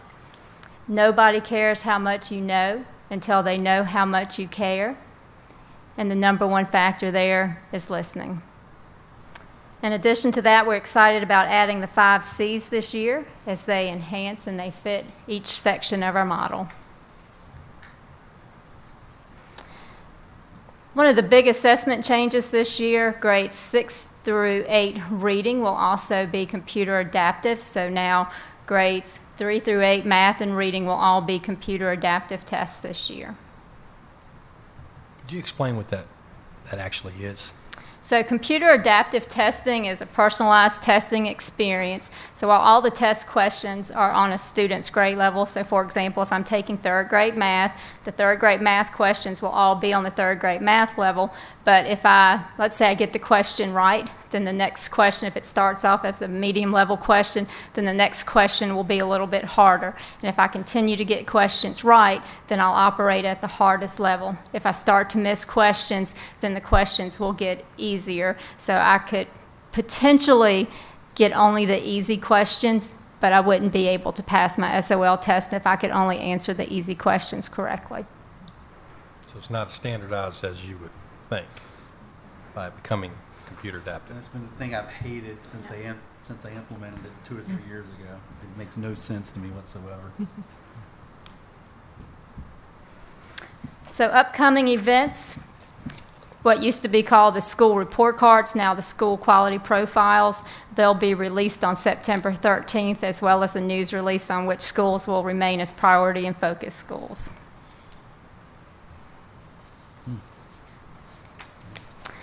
The SOLs, they have shifted from minimum standards to college and career-ready standards. And similar to this statement from Dr. Staples, we do believe that the success of our division certainly reflects the hard work of our teachers, our principals, staff, and other educators, and their dedication to helping students meet high expectations. Any questions? Any questions? I noticed a couple on the graphs there, a couple of times, Mr. actually Paula, you several guys. times. Several times on the graphs, I noticed that we took a little bit of a dip from last year to this year. Is there any particular explanation for that? Do you have a specific point? Well, I'm just looking like the mat on slide 10. There's a couple of times where we go down a point or two. For students with disabilities, we went down 8 points in math. I noticed a couple of places on reading as well. You know, seemed like we were on an upward trend there for several years, and now we took a step back in a couple of areas. A point or two can happen just from a very low number of students, but a dip of 8 like that, we're also talking about a very small cross-section of our students. And for example, I know at Auburn High School, we had a student in that subgroup who challenged herself to take Algebra 1, took the course, took the SOL test, and passed it. And so if you looked at like an individual school score, I think Auburn was like 90 that particular year and then dropped back down to where the normal level is. So I would say the 50 is the anomaly in that case. Okay. And let me say too, you know, that's something we have recognized as a team. I would say we sort of have almost flatlined. And until we start paying attention to specific students, in other words, our black students who are not being successful, our students with disabilities that are not being successful, we're going to have a hard time moving up anymore. And so by really focusing on those two groups of students, I think we can see an upward trend in some things that we're doing. But, you know, we're basically having an individual plan for all of those students now to help them and give more assistance to them. You know, some things that we're doing, you know, now too, the intervention period in our middle schools, I think we'll see a difference there. And I'm already seeing a great impact where students are being pulled who need individual help during that block of time every single day. And so I'm hoping that, you know, and I've seen it work in other schools, this type of period, and I truly believe it will be the same here. But, you know, we're at a place now we have to look at specific students and work on those specific students. Is there a way that we could, when we see these charts like this, I think I may have asked this last year, and I can't remember what the response was. Is there a way for us to see, like when we see MCPS, all students, math performance, just parentheses somewhere, the number of students that actually is, and then the same for how many black students does that actually correspond to, so I can get an idea how many students we're actually talking about for each one of those subgroups? Be very helpful. Yes, we provided from Carol Jennings' office, we provided each principal with a list of students specifically in those categories, and the lists were relatively short. It would be easy for me to go back and look up those lists and count them and tell you the like numbers. 70% for black students passed our math SOL. What number does that really represent? I got you. I'd like to see that. I think we can get that. Okay. Okay, on slide 6. When we're moving, wait a minute, I just did something. This one. Okay. Is the one on the screen, Ms. Franklin? I have to put my glasses on to read that one. So when it talks about going from in No Child Left Behind to our new system, which are all ridiculous, but anyway, it talks about I'm still not at the right one, 6. Anyway, it talks about the reporting of, Like that. or there's no more, state no longer reports data from the gap groups? I don't understand that. That was the one thing with No Child Left Behind that made it do anything, is that it pulled the children apart. So the change a few years ago was the requirement to move to Gap Group 1, Gap Group 2, and Gap Group 3, and it was the idea of combining individual subgroups together. The change now will go back to pre-Gap Group, where it's individual subgroups, so holding states accountable for looking at individual subgroups of students. Okay, which, good. Now we just need to find another word besides subgroups. They've changed that as well. Now, the new word that they're looking at, but it hasn't been approved, will be reporting categories. Good. Thank you. Thank you. Thank you. Any other questions? All right. Excellent. Okay, next, policies 7-2.2 and 7-2.4, our transfer procedure. Tonight is the first reading of this proposed policy change. You asked me at our last meeting to take a look at our transfer policies. And basically, our transfer policy has been, if there's room, transfers are allowed. However, we have noticed some overcrowding in some of our secondary schools, particularly Blacksburg Middle. And so you asked me to take a look at what we could do about that. So what our team did is we rewrote the policy that would require middle and high school students to go to their zone schools. And this policy also, what we did is we grandfathered in any 6th through 12th grader who is currently in one of those schools. It would apply to any current 5th grader and below, where they would have to then go to their zone schools. And Mr. Pauly has helped with this, and he's probably helped out a lot. Come on up, Mr. Pauly. Would you like me to come up? Yeah, go ahead. Anything else you want to add with this policy? No, we think we covered all our bases in the policy. It's maybe a little wordy, but we wanted to try to cover all the bases. And so if you have any questions, I definitely feel I could answer them. Well, as the board member who initially pushed for this, first I want to thank you for the work you put into it. In reading it, I think the wording is very precise. My concern has been that this policy or our practice has just gotten a little out of hand, and that we just have too many kids leaving their home school district where they should be going to school with their neighbors' kids and where they live. But in particular, I think it's impacting both the schools where they're going and the schools where they're leaving. Definitely. And I feel like this is, the best way to address that. I asked for some data, and I know it's been a struggle to pull some of that because it's not something we've regularly tracked because it was not an issue. It is my understanding that we weren't having these overcrowding issues in some of our schools, but we're starting to. And we know, we're going to continue to grow. There's no question about that. We have the reporter sitting out here who wrote an article just 2 weeks ago about the growth projections in Montgomery County. And so I think, first of all, what we need to do is get our kids back where they belong, and then we need to start looking at where is that growth and what do we need to fulfill it going forward. Because I think we're going to find that our most crowded schools in Blacksburg and Christiansburg is also where the growth is going on, and we have got to start addressing that. And the best way to do that is to have accurate numbers about where kids live and where they go to school. And, I did ask that kids who are already in secondary school be allowed to stay there because I think that's a hard time to change schools. Mm-hmm.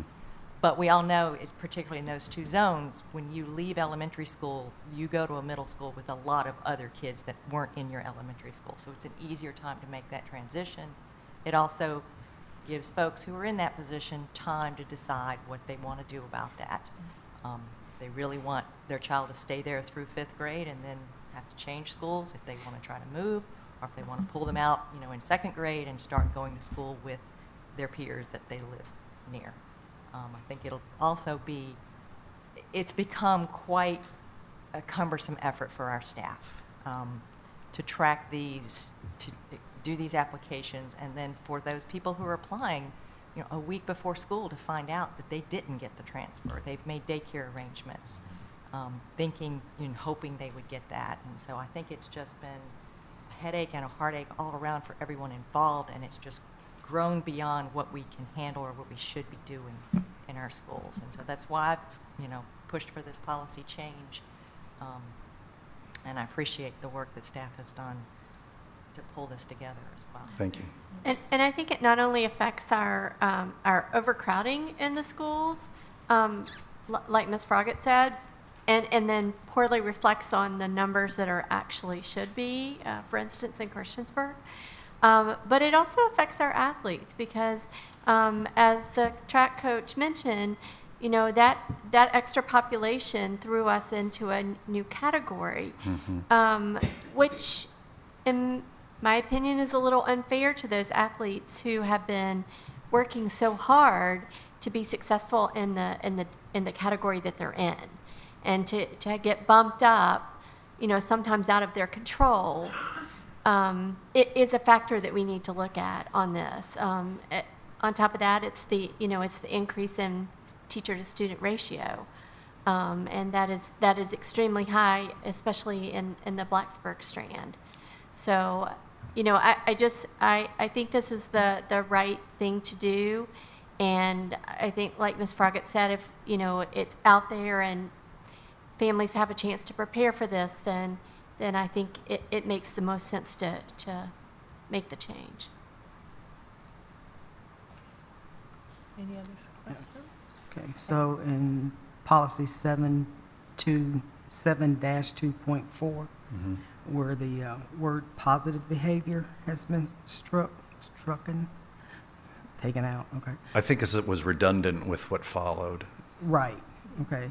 So my point here is it talks about the students' behavior consistent with the code of conduct and school rules. And one of the big things that we learned at the classroom to courtroom conference was we need to look at what our code of conduct is actually saying and what barriers it may put in the way for our children. So until we, revisit, which we just did, right? Wish I'd gone to the conference a little before, right? I'm not going to be voting for anything that's still saying be consistent with something we know we need to maybe revisit. So just so you know that. I think I've expressed that concern about some of our policies that we need to revisit. I think that in actual practice at the schools, what that usually winds up being are kids that are transferred to one school and then they meet up with somebody at that school that they have some problem with. Oh, I understand. Yeah. I understand. I mean, we still expect all students to behave properly. I understand. It's the consequences that come along with that. Right. That's the problem. Carl, I have a couple questions on, so this policy 7.2.4 on transfers, the policy itself is not really giving the priority order for how we will make decisions on transfers, is it? I mean, I read through it just a couple times briefly, but I didn't see that there. Like, in other words, like, if you're talking about, let's say, an elementary school that is kind of on the fence, we can take some transfer students, but not everybody maybe. Is it the MCPS employee that gets preference? Is it the kid who has transferred in 3 years ago that gets preference? I don't know that it needs to be spelled out, but I just thought I'd ask about it.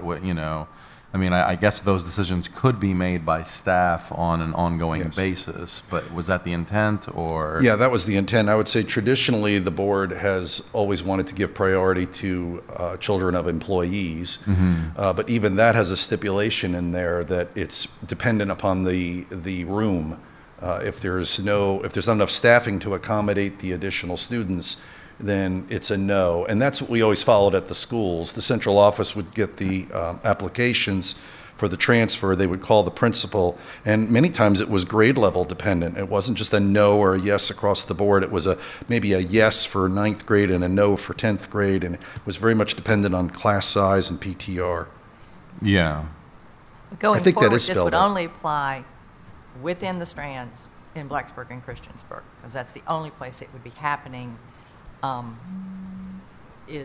Teachers, they're one thing, but beyond that, it's strictly elementary school within your strand, that there would not be transfers in secondary school. That's correct. Correct. Mhm. So it would be a lot less than we've been dealing with, and it would be very specific circumstances. And I think ultimately, what you alluded to earlier is what's going to happen. If you tell parents we'll grandfather them in, or we'll let you continue to stay there through 5th grade, but we're not going to let you go up to the middle school, they may decide, well, I'm not going to wait till 5th grade. I'm going to, in 3rd grade, put my child in the area where we live. I mean, I would hope that's what will happen. In reality, this year, just to give you an idea of transfers into Blacksburg elementary schools, we didn't accept any transfers into any Blacksburg elementary school except Price's Fork. Mm-hmm. And that was it, because they've become so packed. And, we're on the verge of a serious issue in the Blacksburg elementary schools in terms of class sizes. Well, and timing is on our side here too, because we will have more space in Falling Branch next year. Correct, yes. So that will allow some movement within Christiansburg. It will.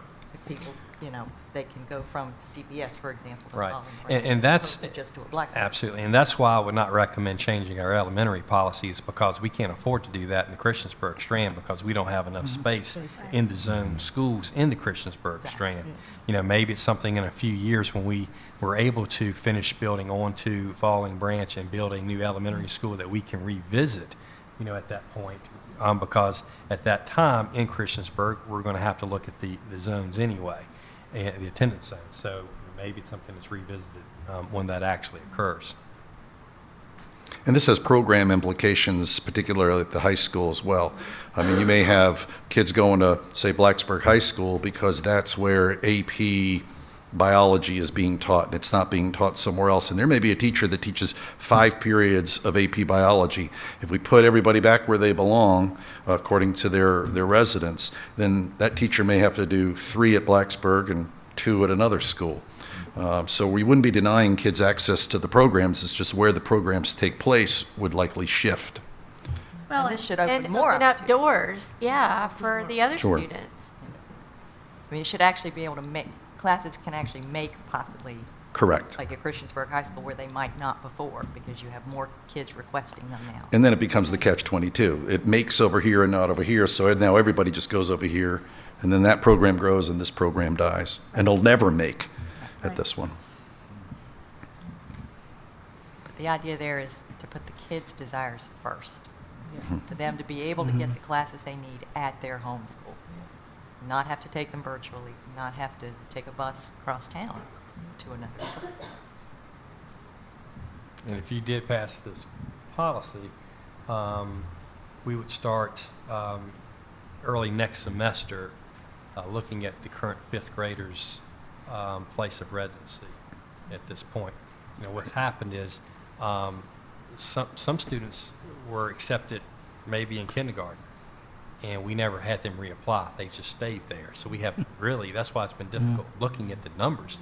We have a really difficult time knowing who's in which zone. Right, exactly. So we would actually pretty much, for rising 6th graders, have to show proof of residency.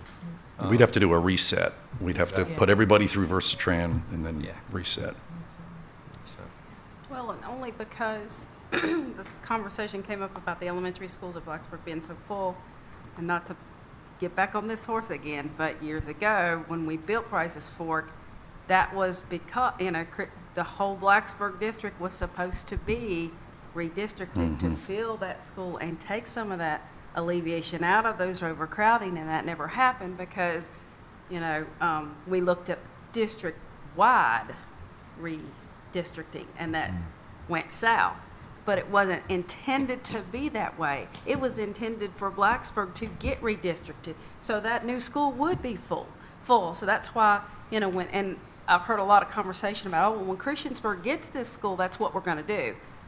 And I think it's great, but how come we didn't do it at Blacksburg if we're going to do it at Christiansburg? Because we had parents come out. But you're going to have parents come out at Christiansburg We had too, parents but- come out No, there's saying no it buts. wasn't gonna It happened, and it should have happened at Blacksburg. We wouldn't be where we are if it would have happened that way. Well, Blacksburg naturally filled all those gaps. Now there's not much space left to begin with. Right, and actually, we did redistrict some students from. Very little. It was like 25 kids. That was Oh, no, 121. it was a whole lot more than It was 25. 121. But that's. From Kids kids, from and that made a Maryland had to huge go. difference, but now that school's already filling up Yeah. on its own. Yeah.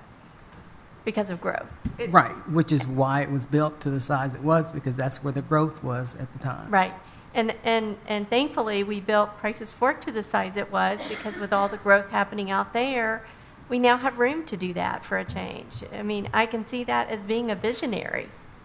And what this is doing basically is helping to delay the inevitable redistricting of both Blacksburg and Christiansburg. It's going to have to happen at some point. I agree, and that's Yeah. kind of what I'm saying. Yeah. Yeah. It's going to have to happen in both places. Right. And it should have already happened. And that's not saying I want, and I think this is how it got real, in my being there and hearing it.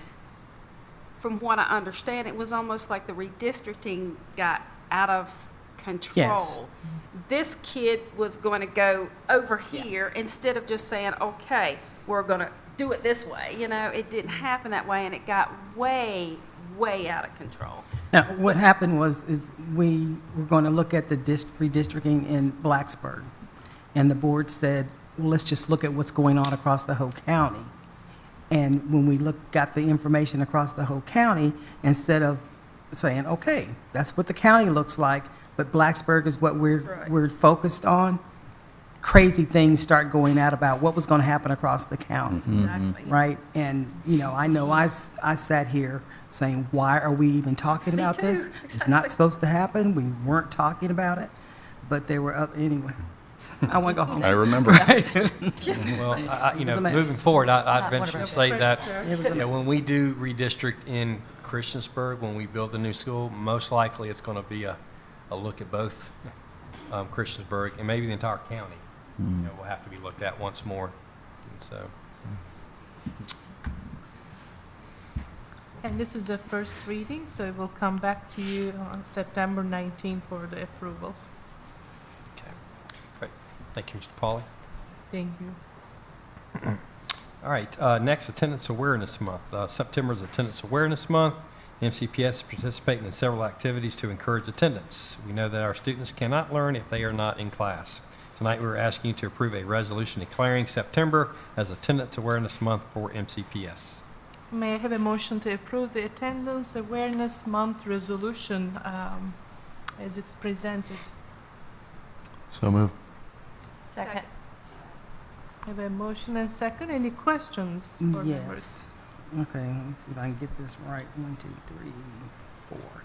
In the fourth whereas, where it talks about low-income students and children of color, and then when it gets down to the next one, and it talks about, it drops students of color and starts talking about the achievement gaps and separating low-income students from their peers. It's like there was a disconnect that we still need to be talking about the needs of children of color. And I'm not the wordsmith person here, so, but I just know something's not consistent here. Yeah, it looks like it should say low-income students and children of color, just like the one above. Right. I did some editing to that resolution aside from what they presented. I took several things out. So I think that there's a chance that some of that was on me. Would you like for us to bring back exactly what they sent instead of sort of what we had pieced and pulled and Yeah. made happen? It's not consistent, I believe, in what it should be saying. That's Okay. my- We can send that back out. We are still going to recognize, you know, September's Attendance Awareness Month and do some things in our schools with between now and the next board meeting to Sure. participate, but we'll change that. We'll need your feedback on some specifics, okay? All right. So at this time, we won't follow with the motion? Is that what board's desire is? You can vote or withdraw. Oh, I'm sorry? You can either vote on the motion, or Mr. Chewbacca can withdraw his motion, and Ms. Froggatt can withdraw her second. It's whatever the pleasure of the board is. I'm a little We confused. still want to recognize it, right? It's Right. just Yeah, the I'd like wording. to. Yeah. Huh? Yeah. Yeah, we'll actually vote at the next meeting, though, Yeah. if you withdraw. We can still recognize Yeah. September as Attendance Month and go on with everything we're planning, as Dr. Meyer says, and then approve the resolution at the next meeting. Okay. So you just need to. Are we, I mean, I can do, yeah, I understand I can do that. I mean, what is the change that we're making is adding students of color on that one, whereas the fifth one? No, she said there were several things she There's- wanted to Okay, all clean. right, Yeah. okay. All right, fine then. If that's the will of the board, I'll withdraw my motion. And I'll withdraw my second. Okay. Okay. So bring it approval on the next meeting. Move on? Yeah. All right, great. Next, Mr. Pauly's here tonight to provide an update on the final exam pilot that occurred at Auburn High School last year and the future plans for the program.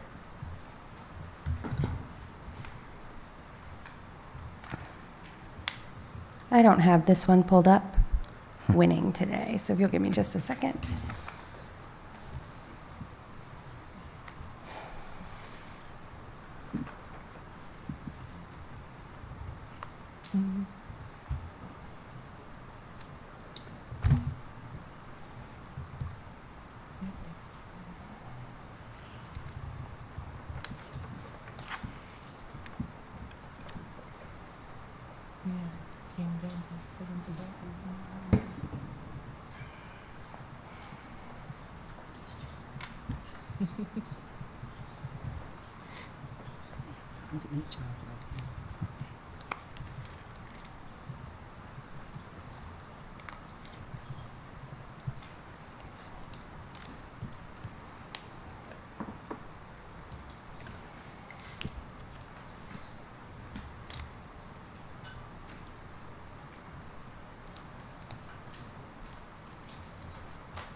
And let everyone know, we've told our student reps that they can leave at 9:30 if they so wish. The school night. Since they do have to, You are excused, but if you're willing to stay, we're more. it's totally up to you. We Welcome. don't- It's just a we punishment. understand. 7 years, it's never happened. But if you have homework, go. No, it's right here. Thank Good you for night. being Yeah, here. yeah. Good night. Not tonight. Yeah. It was about to change your mind. There we go. Thank you for your patience. Okay, I'm back again. This time, I need to, as Dr. Meyer said, update you on how things went at Auburn High School. I'll do that very quickly. I would like to point out that Chad, our school board member here, joined me in the presentation to get you to approve the pilot at Auburn High School, if you remember. So he may want to chime in at any point, too. Anybody who knows me well knows I like to plan things out very precisely, and I'm not known for my risk-taking. So doing a pilot was a real leap of faith for me because by its nature, I figured some things would go wrong. And there were three things I was most worried about. I was worried that kids wouldn't show up. I was worried that they would do poorly on their SOL tests, and I worried, now I can't even remember what the third thing was I worried about, but I remember there were three things that I worried about. So first of all, let me tell you something that I learned that I really didn't anticipate, and almost shame on me that I didn't think of this because it's so obvious. And that is the way we did it, we've always done SOL testing is we isolate just a few small areas of the building, some with laptops, some with Chromebooks, some with desktops, and we have teachers who are hall monitors, we get substitutes in, we have people walking around going shh, we get parent volunteers, we train a small number of teachers to be test proctors, and it just takes days and days and days. And so something, I knew that this was going to save time, but what I didn't anticipate was just how we underutilized what we had before us. And so what this slide really just shows you are the things that we realized having done it, and that would be, we believe we could do it in even less days than what we did for the pilot, because now we have this entire school building and all of these resources and every single teacher to be trained as a proctor. There's no need for a hall monitor because there is no noise. Everything is done very efficiently, and you can do larger numbers at one time. So those were also the remediation for students who were close to passing and could do an expedited retake rather than schedule that for after school and trying to catch them out of other classes, and then they were the catch-22 of missing instructional time in a class you pull them out of to do remediation for the test they didn't pass. It may end up impacting how they perform on the test the next day. That was taken away as well, because now we have all of these teachers available all this time, and the kids were very receptive to it. Some of the things that made it a success were, because I was so paranoid about what might happen, I went wild on the communication piece, and I will be recommending to my colleagues, though, to do the same. I sent a letter home early on with a schedule. I had individual grade level assemblies with my students. I laid it all out to them, the exact same presentation I gave to you all. And told them, I asked them how they liked it, and they cheered, and I said, okay, there's like one way that this can get all screwed up, and that is if you don't show up and or you don't do well on your SOLs. And they were so into it that they said, okay, we won't do that. And I will say we had one student that did not show up for her scheduled SOL test, but her mom called in, she'd contracted the flu, and she came in a couple days later and retook it. So the numbers were great. And then I also did daily school messenger reminders. I know the parents must have gotten tired of hearing my voice on the phone, but again, I was a little paranoid. As far as did our performance go down, you'll see that, and I'll just anticipate Mr. Lyons' question, going down a point or two is, at a small school like Auburn, is going down probably 3 points, could be one student in some cases. So negligible. Changes, some a little bit better, some not 1 point off, or but negligible change. I would anticipate if we are permitted to do this again, as I hope we will, we'll see those actually go up. That would be what I believe, because we'll be better prepared. Worried about attendance, so pulled the attendance data off of Power School, and negligibly went up, actually. So really it's no change. So kids did what they promised, right, Jed? You all came to school and you all did your best. And this is what some of the things I observed my teachers doing, the very things that I asked them to do. If you remember, I gave them the option that if they absolutely felt they had to give a written cumulative test, they could with certain parameters that I'll get into later, because we're going to still make that offer. But I only know of a couple of math teachers who took me up on that offer. Essentially, everyone did what you see there. So I saw a lot of that. There was one little downfall to it, something, again, I should have thought of and didn't think of. And we actually, before I left Auburn High School, talked about ways to manage this better. And I've talked with Mr. Stewart about it. And that is, the kids were saying, all this project-based and stuff is great, but it's all like kind of happening at the same time. So we have all these projects being due at the same time. So I would encourage interdisciplinary and cross-curricular projects. And I think I would like to see the teachers, while the presentations may take place similar times, turning in the written work or the projects themselves that go with it. Why not give them until the last day of school to turn those in? And I think that would alleviate the problem, certainly lessen it. So a little bit of history there. This is exactly what we did. We piloted it at Auburn High School in semester 2. And then I met with Dr. Meyer and the 4 current high school principals and reviewed the results. They were all kind of pumped about it. They were ready to take it on at their schools. So they first went back and met with their leadership teams in August and try to feel them out to see if they would be wanting to give it a try and be added to the pilot, if you will. And they came back unanimously that yes, they would. So I'm here tonight to request the opportunity for all 4 high schools to participate in the pilot for semester 1 and the end semester 2 this school year.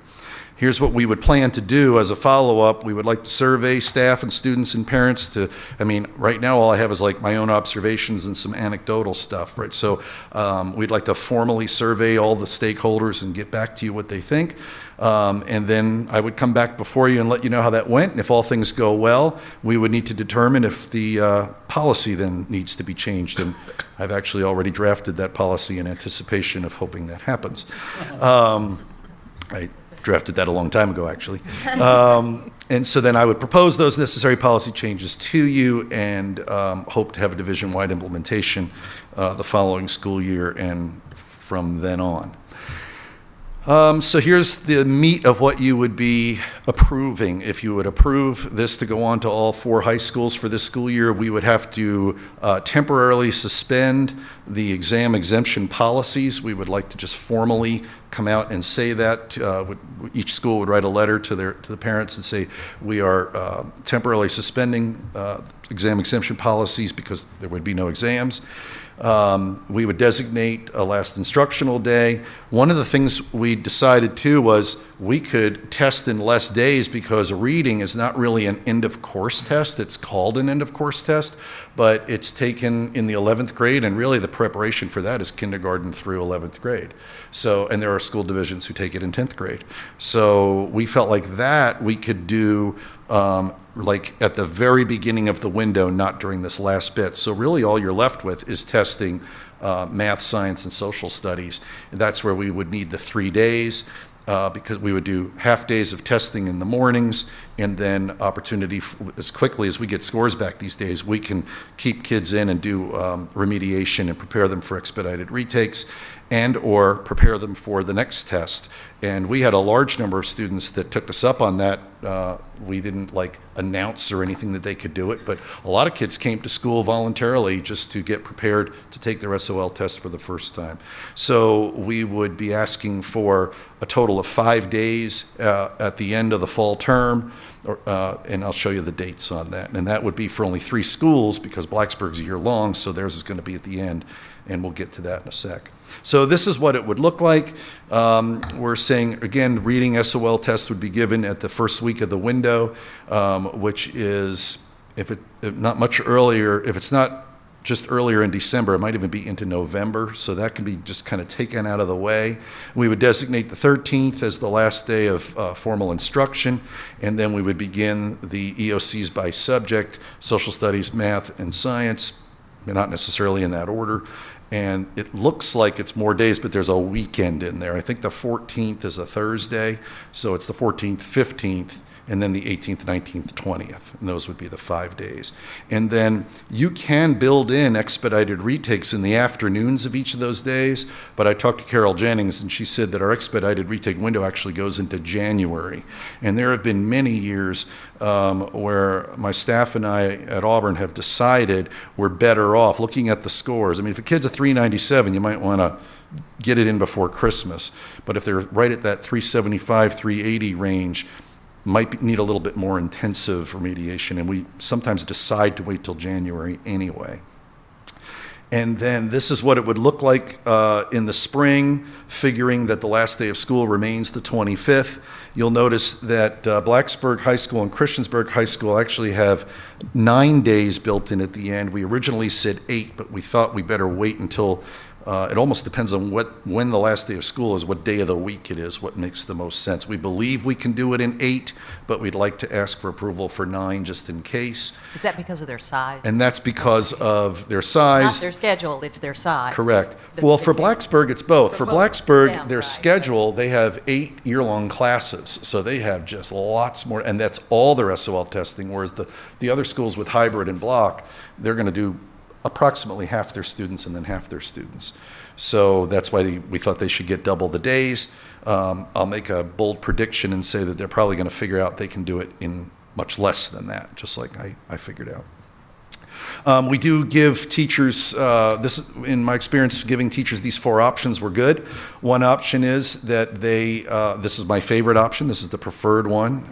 I all but told my staff they had to, but I gave them a little choice there, that I would prefer for them to do some type of real life experience that's cumulative in nature, and you saw the response, the things that they did. And they would just need to note that in their syllabus ahead of time to say, here's what we're going to do in the final weeks to evaluate you. And the other thing is a teacher could choose to do a formal written cumulative test. We don't want to call it a final exam, although it sounds pretty much the same. The big difference is final exams are given at the very end, and nobody ever comes back to find out what they got wrong. Like, it's not used at all for formative assessment. So this would bring the students back. As you see, we're going to make the stipulation that they have to give it prior to the designated last day so that there's time to work with the students on what they missed, why they missed it, why things are right answers and wrong answers, and however they go through that. The other option is we have a standing policy that says that teachers may use the SOL test to contribute to the student's final course grade. And basically, I gave my teachers 2 options. They could either give the traditional bonus points, like spend the final days or weeks of the course doing cumulative activities to prepare them for the test, and then if they pass the test, give them bonus points on their final grade. So if a kid has a 58 or a 59, but they pass the SOL, give them the 60. Or the other way to do it, and I know of one teacher that did this, was she, and I don't know if no, that's not on here. It's not on the screen. She allowed it to be the score out of 400. So if you got a 300 out of 400, that's a 75, that's a C. And it's very rare for anybody to get lower than that. And of course, if you got a 600 out of 300, then you got 150, but that kid was probably getting an A anyway. So that's what we found. That all ended up being true. And at y'all's request, the last time I did this presentation, you asked if we would still put the caveat in that if a student wants to take a traditional final exam, that we would make one for them. I would dare say teachers already have those from years of doing it. And they would only count if it raises their final grade. And that's right out of current policy anyway. I think that is, yeah, that's the last slide. I don't know if Chad has anything he'd like to add, or covered it pretty well. It went pretty good in my opinion. Majority of the student body, I would say, loved the less stress and the quicker, easier way of dealing with the end of course test, and being able to just come to school, take your SOL, leave when you were done, and not have to just sit around doing nothing. So that was. And I understand the Blacksburg High School teachers were very excited. Brian Kitts told me that the way he sold it to them was, you're going to get 172 instructional days and then 8 days of SOL testing. And in years past, they'll start SOL testing as early as the end of April. So they'll, one of the things to accomplish through this pilot was to get more instructional time. So I think that's mission accomplished. And then Chad spoke to the other one, just the stress of over-testing, the burden of we test kids. And this was one way to get rid of the one test that we have control over. And in many cases, it was double anyway. They were taking an SOL test and an AP test and a final exam, all in the same course. So I know we want to strive to separate attendance with tied to academics. The whole 3 days, and you don't have, if you don't miss more than 3 days, you don't have to take a final. So on the flip side of that, if that's not, I don't want to say looming, if that's not a criteria, because I'm certainly not a fan of final exams, how do we deal with the attendance, other than the PBIS? Right. I think it's staff members talking to kids. First of all, we have kids who come to school sick because they want to be exempt from exams. Exactly. And we have new criteria from our new nurse coordinator, that she put out these criteria for when to keep your child home. But yeah. I know my own children, and perhaps some of yours, have said, I'm going to school because I don't want to have to take my final exam. Exactly. So for that instance, I think that's good. But then there are some who will take advantage of it. I don't think that the kids who I don't think they're going to suddenly decide, I'm just going to start not going to school, because the kids who were typically exempt from final exams were the high-achieving kids anyway, and I think they understand there is a correlation between coming to class Right. and getting good grades. And so they're typically motivated by things other than attendance, yet we were trying to motivate them with attendance. If Yeah. you remember my first presentation to you all, I told you who's really coming to final exams are the kids with the attendance problems, the poor grades, and the discipline issues. Right. And it's and the kids who failed a course, because they Right. go, why should I go? I failed already. Yeah, So I don't think attendance really was factoring into their decision-making anyway. I agree. Well, Thank and you.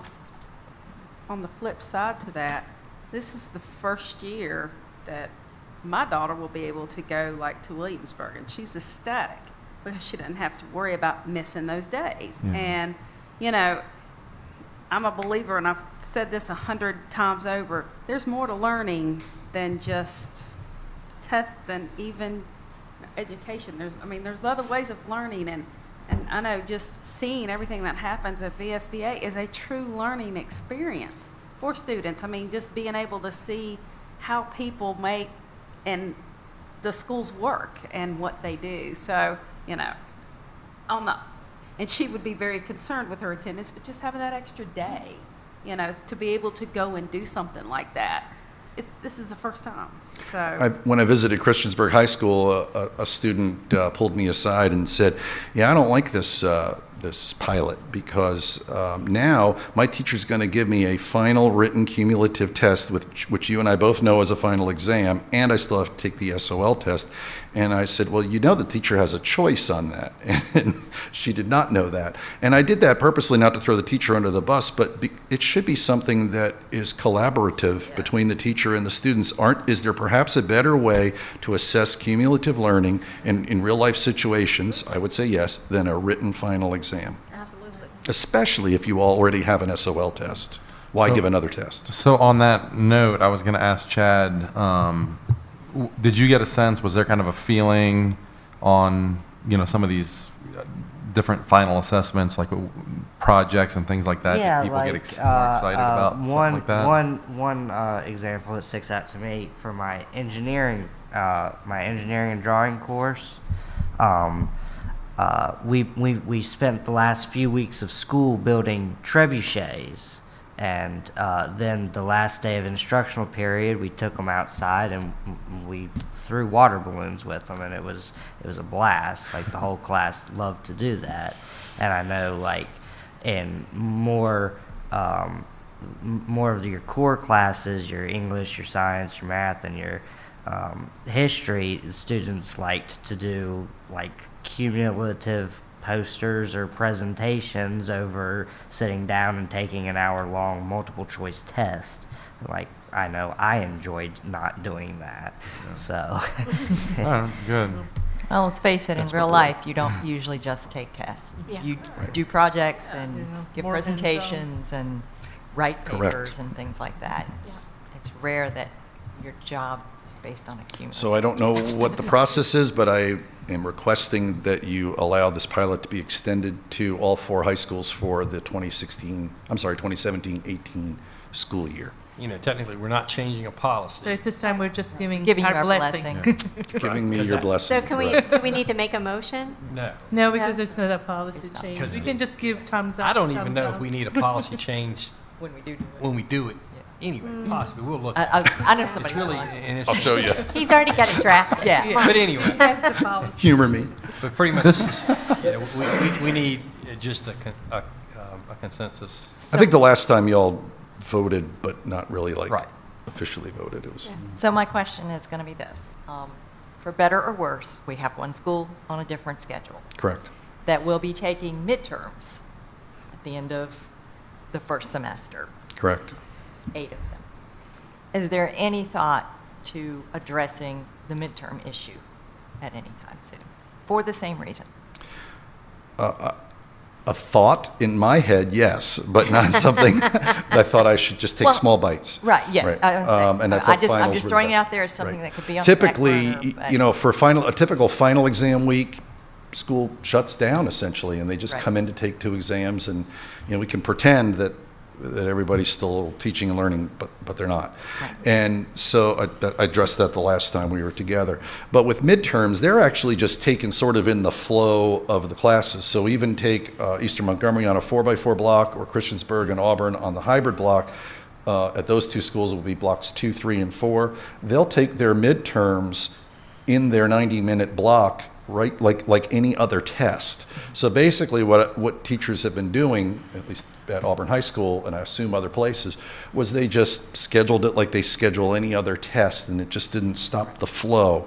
And how cumulative it was, I didn't really ask. Okay.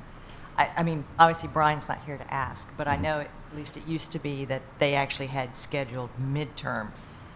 But now that they are on block, you're right, it does sort of lend itself better to Yeah, because even though they have exam 8, as the it's last 4 a day of day. class. So Right. he could say on Monday it's math, and on Tuesday it's science, and so on. And that prevents kids from having 2 in one day. And you could do that across a 2-week period. Right, you would have to. But yeah, it used to be it was 2 a day for 4 days. I don't think midterms are so bad. But So do we have to? Just thumbs up. Yeah. Yep. Okay. Chad's good. Yes. all right. Yeah, I think it's a good idea. I mean, I'm still very much thinking of this as a pilot. Yes, and sir. I'm Yes. you know, it would be good to get a little bit more data. It would be, you know, one of the comments you made at the beginning was, you know, you gave the kids some incentive. Like, we're going to try this thing, but if, you know, I need you to keep up with the attendance.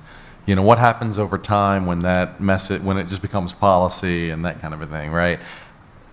So it'll be interesting, you know, how do you motivate the kids? How do you know, I think you can still do it in the long term, but that's something to, you know, that'll be part of the expansion of the pilot, right? My experience has been, and Chad can back me up on this, I'm sure, as we've continued, once we crossed like the 80% pass rate threshold, and students began to believe in themselves that they can do this, they want to take those SOL tests and show everybody that they can do it. They're very, very proud.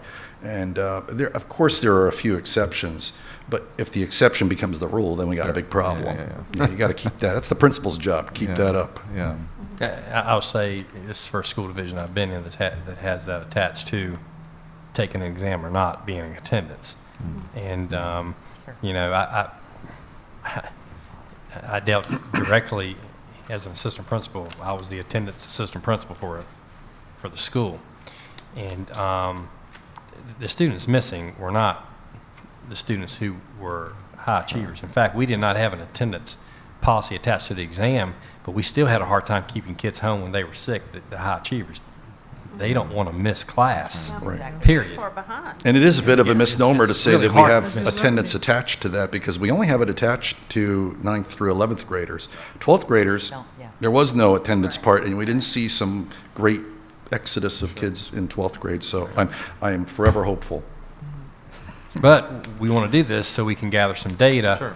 And Right. next. That's the piece that was yeah. missing. I Yeah. didn't have time to gather. Right, in a larger group, and then next summer actually present to you results. So we can make it, you know, go ahead and move forward, whatever. My thumbs up is for the pilot to continue. I'm still teensy bit skeptical.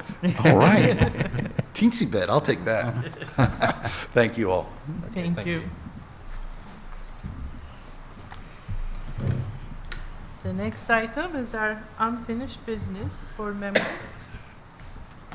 Is there any matters you would like to bring it up, previously introduced? I do. I have one. I would like for us to openly discuss our practice as it relates to our transgender students by placing it on the agenda for a future meeting. I don't think the entire community fully understands that we in fact have a policy that allows transgender students to use the facilities of their choice. I think our policy, the way it's stated, is pretty vague, but our current practices and procedures for accommodating those students are very much defined. And I also think that those current practices that we're implementing, that we implemented a few weeks ago, were decided behind closed doors.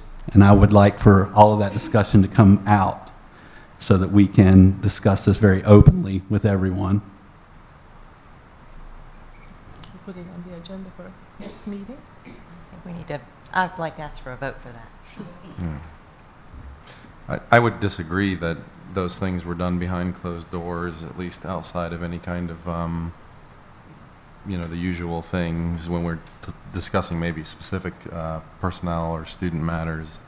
And I do believe that we did speak about this in the past, and I think We did it in a public setting. we did it in a public setting. This was last year, and I believe. it gets tricky. I mean, I understand where Mr. Lyons is coming from. I think we have to be careful with our wording. I don't know that we have policy, but we do have practice. I think you said it correctly the second time, that we do have practice, and I don't think it's a problem to point the public to where we publicly stated what our practice is. I think that I think our policy is kind of in a holding pattern pending, legal guidance from on high, I guess. So.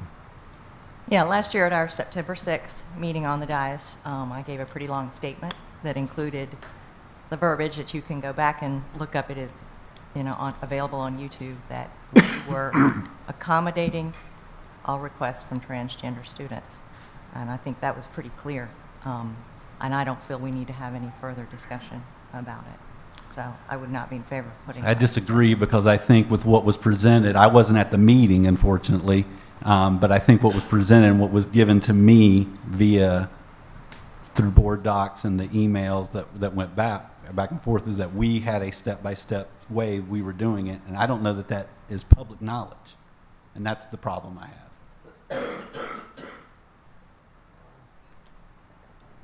How our staff enacts our direction is their choice. Our direction was to accommodate. Yeah, I will say that after the last meeting, we put into place, as an administrative team, how we would handle certain requests, like we do. Everything else we ask you to do, yes, but we don't put it on the agenda for you to tell us every little thing you do. I think this is an important enough issue that it needs to be addressed. And I think it's been addressed. But again, I would call for a vote then, as to place it on the agenda. So, I mean, we definitely openly said that we're not making any policy because we're waiting, upper courts to make a decision. Obviously, neither Supreme Court or district level courts, made any decision. So we are not definitely in the spot to make any policy decision. But we said, we are accommodating, and then how we accommodate is, the administrations and principals' responsibility, like everything else. So we would like to make a Well, vote. the conversation that I recall in closed session was related to a specific student, which we would not be having in public, okay? Which just reaffirmed what we had said we were going to do as a district to accommodate transgender students' requests. So I don't know that we need to keep going round and round with it. Because agree, I because think we don't got it. Nothing changed, so, what we're doing. Policy didn't change, but we still, it was never defined on the steps that they were going to go through like that was presented at that meeting. Again, how Dr. Meyer carries out our instructions is. But we asked for details about every other thing, but we're not going to ask for this one? I don't know if there's any details to ask. Yeah, I'm not sure what. But it's just like as I mentioned before the vote that we had, we're definitely taking in consideration and should the needs of that student, but have we took in consideration the needs of all the other students and their parents' viewpoint of having someone in their vicinity maybe changing clothes? And we also pointed out that we took steps to address any student who feels uncomfortable in a situation that could ask for privacy, whether they be transgender, straight, gay, modest, whatever. Right. We have And for me, ways to accommodate recollection, that. just like I said that night, of that conversation was just that there would be changing areas and things like that available. And they are. But I don't know that, I don't think it was really clear that, okay, this is where we stand, this is what we're allowing, or this is what we're not. I think saying we are accommodating requests is pretty clear, and that's what we said. So I would invite Mr. Lyons to make a motion to put it on the agenda. I do make a motion to put it on the agenda. Any second? A second. Any more discussions? I just get tired of beating horses sometimes. If not, then maybe roll call, Ms. Drake, when you're ready. Ms. Bond? Yes. Mr. Sherbaka? No. Ms. Franklin? No. Ms. Froggatt? No. Ms. Graham? No. Mr. Lyons? Yes. Ms. Kiran? No. Motion fails. Thank you. Any other unfinished business items? If not, go to new business. Before that, yours, Mr. Chewbacca, you're saying something? I felt the need to, at the last meeting, I was kind of, at least since we've come back, since the events in Charlottesville, I think that, we were focused in that meeting, I think, on the Christiansburg school topic, but I wanted to say that, the second my first or second thought after all that happened, I think, I don't know that it would be beneficial for me to state publicly. Needless to say that I was more than disappointed, and I agree with and appreciate your comments, Ms. Karan, seconding the statements from the Board of Supervisors. Commend Mr. Tuck for his statement too, which I think was very strong. But maybe my third thought after all that happened was also just to highlight to me really what this school board did before I was even a member on the school board. Really was progressive minded. It was the right thing to do. It was a brave thing to do, and you guys all did it unanimously, along with, obviously with the exception of me and Ms. Froggatt, who weren't on the board, but with Mr. Ivers and Ms. Woolsey. So I just wanted to commend my fellow board members on that, and just take the opportunity to also say I wasn't present when you guys added cultural diversity to our values, but and I apologize. I think I didn't catch that. That wasn't a video meeting, I think, so it's harder to follow those maybe a little bit, but that was also, I think, the right thing to do, and it's obviously what our board stands for. So thank you, all of you, for that. Thank you. Any other unfinished or new business items? Yes, the folks who spoke at public address about adding Chinese as a course, I think we need to explore that. They've done sounds like they've done a lot of research with it and have gotten resources in line to maybe help us with the funding, if nothing else, just with the educator in that situation. So I would like for us to explore that, to see, talk with them and find out what it is we can actually possibly do. Any other questions or comments? Well, I would on just that? add to that, Yeah. I mean, having a daughter who is majoring in a foreign language, I fully understand the value of that, and I think it's a shame that so many of our schools, particularly our smaller schools, often only have one choice of a taught with a teacher class, which is Spanish.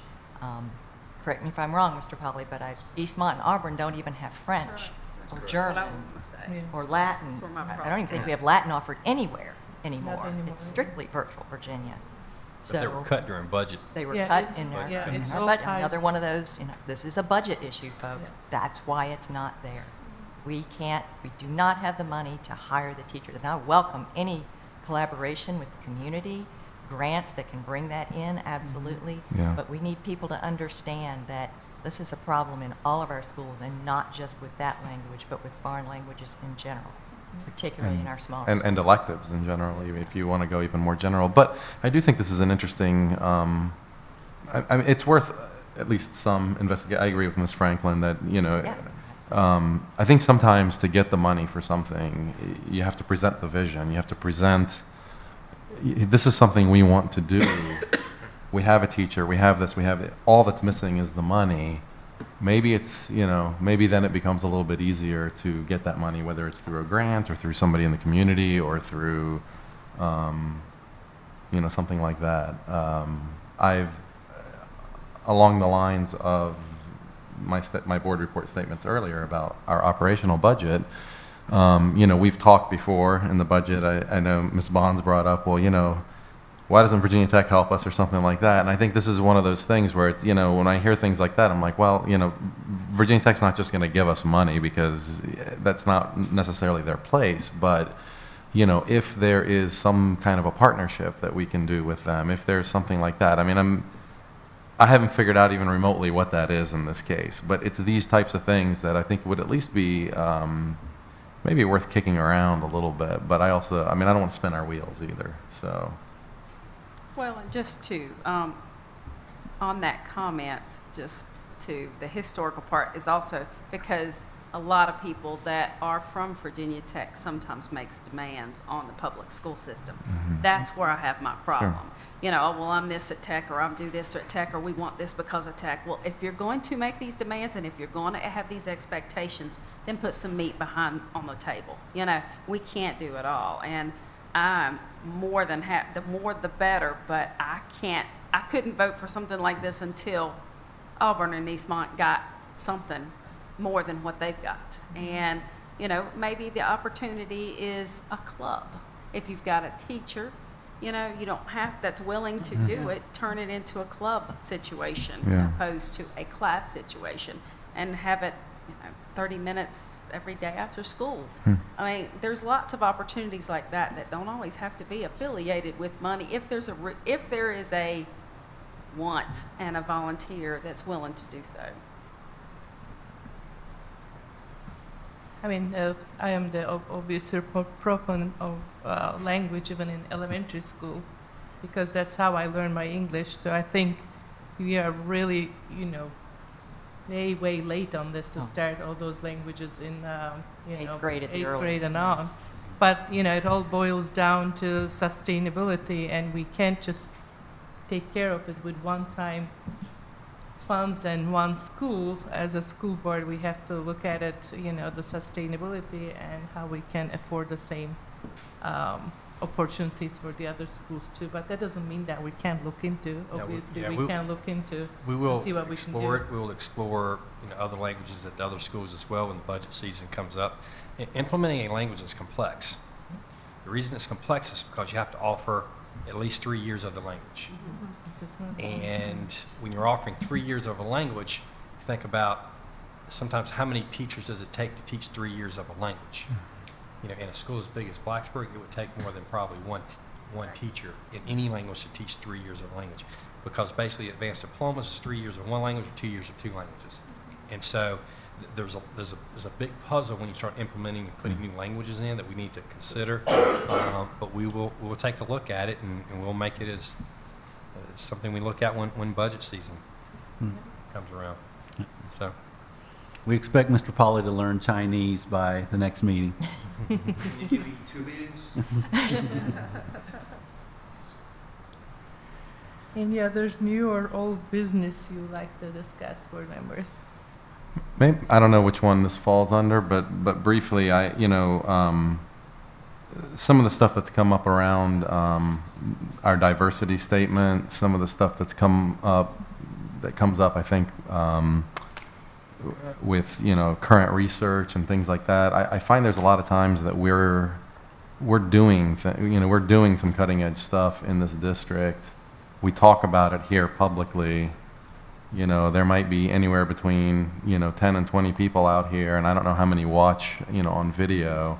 But I do wonder, and this is something I can be patient on, but perhaps we can talk about it at one of our next work sessions, just about how do we get some of this stuff maybe onto our website at least, or perhaps some other way of having blurbs, if you will, a paragraph or two on certain topics, especially the hot button topics that parents care about, or that we know about, and we've kind of gone through some of the ins and outs, and some of them we're pursuing, and some of them maybe we can't for this reason. Some of them maybe it's well, I've read about this kind of a problem. Well, we don't have that problem here because of this, and here's the data that backs it up and whatnot. I mean, I feel like a lot of those things can be summarized and concisely. And I was looking at our website recently for some of this type of stuff, and it's there's certain policy things maybe that you can kind of dig down and find, but I don't know if anyone else on the board would like to have a discussion about that and about directing staff on maybe our public-facing communication on things like that. And can I say something about that? Yeah, sure. And this was as a result of our meeting. Is this year in our school division, we have set up a marketing committee in every single school that is tasked with marketing their school, because that's one thing that we have not done a good job of, is actually let folks know how good we actually are. So now every school has its own marketing committee. There's a representative that actually comes and meets with Ms. Drake periodically to talk about what the schools are doing. And so this is our first year in doing that. So I think the greatest ideas can happen within our schools and how our schools promote themselves. And because a lot of times things happen in schools that we don't even know about. And so, so I'm excited to see how this sort of evolves as the year goes on, and what individual schools actually come up with and ideas to actually market their own schools. I think that's so important. Yeah. I'm talking even at the higher level, right? The MCPS level, that kind of a thing. I mean, as an example, the schools to prison pipeline thing, that made buzz in a lot of the articles that we read, that maybe the public doesn't get 10 of these articles a day, right? And I remember a while back bringing that up with Dr. Meyer, and he looked into the data, and it showed something very different. It showed something, not that we don't have, like you said, we don't have work to do, but we're doing well on this. But there's probably parents and people out there that wonder, but they read the article 6 months later when it kind of hits the mainstream, and they wonder about that, and it would, I don't know what it looks like. I don't know what that communication looks like, but if the last few weeks, I think, kind of have shown me that maybe we need something, maybe it's part of the parent section on our website or something. I don't know, but anyway, I don't know if my fellow board members agree with that. Need to work on it. In fact, Ms. Drake and I have already discussed doing a mailing to all of our zip codes this coming year with all the highlights and the great things we are doing, so everyone sort of gets a mailing as to here's what's going on in MCPS. That's just one idea. But we welcome as many ideas as anyone has to actually to figure this out. So help us out. Part of it, when we meet at the high schools for our work sessions, we're planning on, like we did for Christiansburg High School, that was obviously intended for the what we're doing in terms of buildings, but maybe when we meet at the different high schools, try to get the input of those communities. Maybe we'll pick a topic to share how well we are doing while we are there.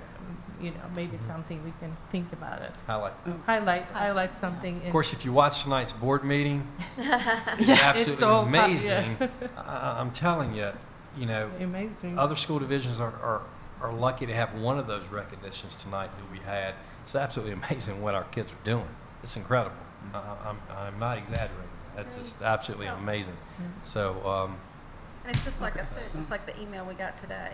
That person doesn't have any clue about, he went by what he saw on the internet on one site and has no idea of what's actually happening. And sad to say, I think that's what's happening with a lot of our citizens. They don't know what's happening in the schools. They like to think they know, but they don't know, you know? And I mean, my daughter tells me that all the time, Mom, y'all aren't right. That's not what's happening. You know, I mean, but it's so, we've got so many great things happening, and it just, I want to say nobody knows about it, you know? So anything we can do is great. Okay, so we need to back us up a minute. Your comments about things that hot button and the issue around inequity is not a hot button for those of us who have to deal with it, right? It is a reality. And just because we put things out in any kind of form of media or communication, it still may do very little to help the parents and the children who are dealing with inequities within our school system. So we can sit here and talk about, we'll let everybody know this is what we're doing, but if my child is being called the N-word repeatedly, then I don't care what you put out there until you've done something to correct that within that school building. So those are the types of things that folks are looking for us to address and to be heard. The dialogue on race was a great place for folks to feel like they were being heard about, this is what's happening in my family. This is what's happening in our community with our children. It is not a push button thing that's going on, that it happens, we'll do something about it. This has been going on for centuries. This has been going on even before the schools were integrated. I lived it. My kids lived it. And I'll be damned if my grandkids are going to keep living this stuff too. So we need to be thinking differently about how we're talking about the reality of students and parents and other community members, because it affects our whole community when our children are saying, this is what happened to me, or this is how I feel. It's much, much deeper. And anyway, I appreciate the work that's going on and the conversation that has been going on about this, very deeply for the last couple of months. But there's still another level that just does not seem to be understood. You don't understand it.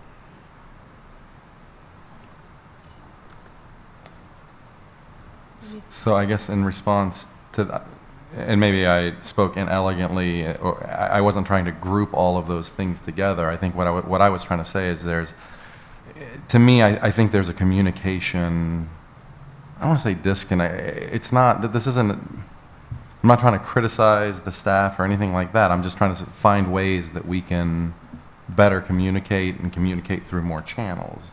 And it can be about things that are hot button topics that come up once or twice, and it can be about things that are more systemic, that we're dealing with and that we've been dealing with for a long time. But I think the important thing is to set that tone. If somebody's thinking, I'm going to move to Montgomery County, I wonder what Montgomery County, I'm an immigrant, or I'm African American, or whatever. I wonder if that community will accept me. I wonder if my kid will be okay in that school. You go to our website, and there's starting to be some improvements there, but I don't know that it fully captures it, and that's kind of where I was going on this. So I don't know, Ms. Franklin, if that's something that if that's a discussion that we need to have. On how we do that. That's what I had brought up under new business.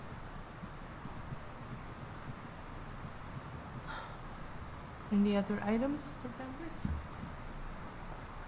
And the next one is announcements and information. I like to share one thing. It's on Sunday, September 10th at 3 o'clock. And it is going to be ice cream under the oak at the meadow. That's the former AEP property at the end of Sheeler Lane in Blacksburg. There's going to be a recognition to honor Miss Annette Perkins for her service of almost 20 years. So if you are able to attend, please do so. What was that, David? It is join us for ice cream under the oak at the meadow. That's the former EEP property now becoming a park, recreational park. It's end of the Sheeler Lane Yeah, off of but just Neely what's the City. date? Oh, Date. I'm sorry. September 10th, this Sunday, At 3 o'clock. 3 o'clock. Congratulations. Any other announcements? If not, the next one is your upcoming school board meetings and what will be covered.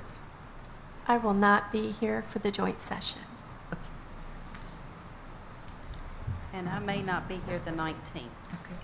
That's different than I'll make right? Joint session is the 30th Okay, of gotcha. October. I hadn't looked that far ahead. That's okay. You said for 19, all right, Yes. Jamie? Yeah. Had to go out of town that day. And you said the 30th. Then we're ready to go to closed session. Get my old wording out here. Next order of business is closed session. May I have a motion to go into closed session to discuss 3 student matters, 1 personnel matter, and 1 real estate matter as authorized by Section 2.2-3711 of Code of Virginia. So moved. Second. I have a motion and second. All those in favor, please say aye. Aye. Any opposed? Now we're in closed session.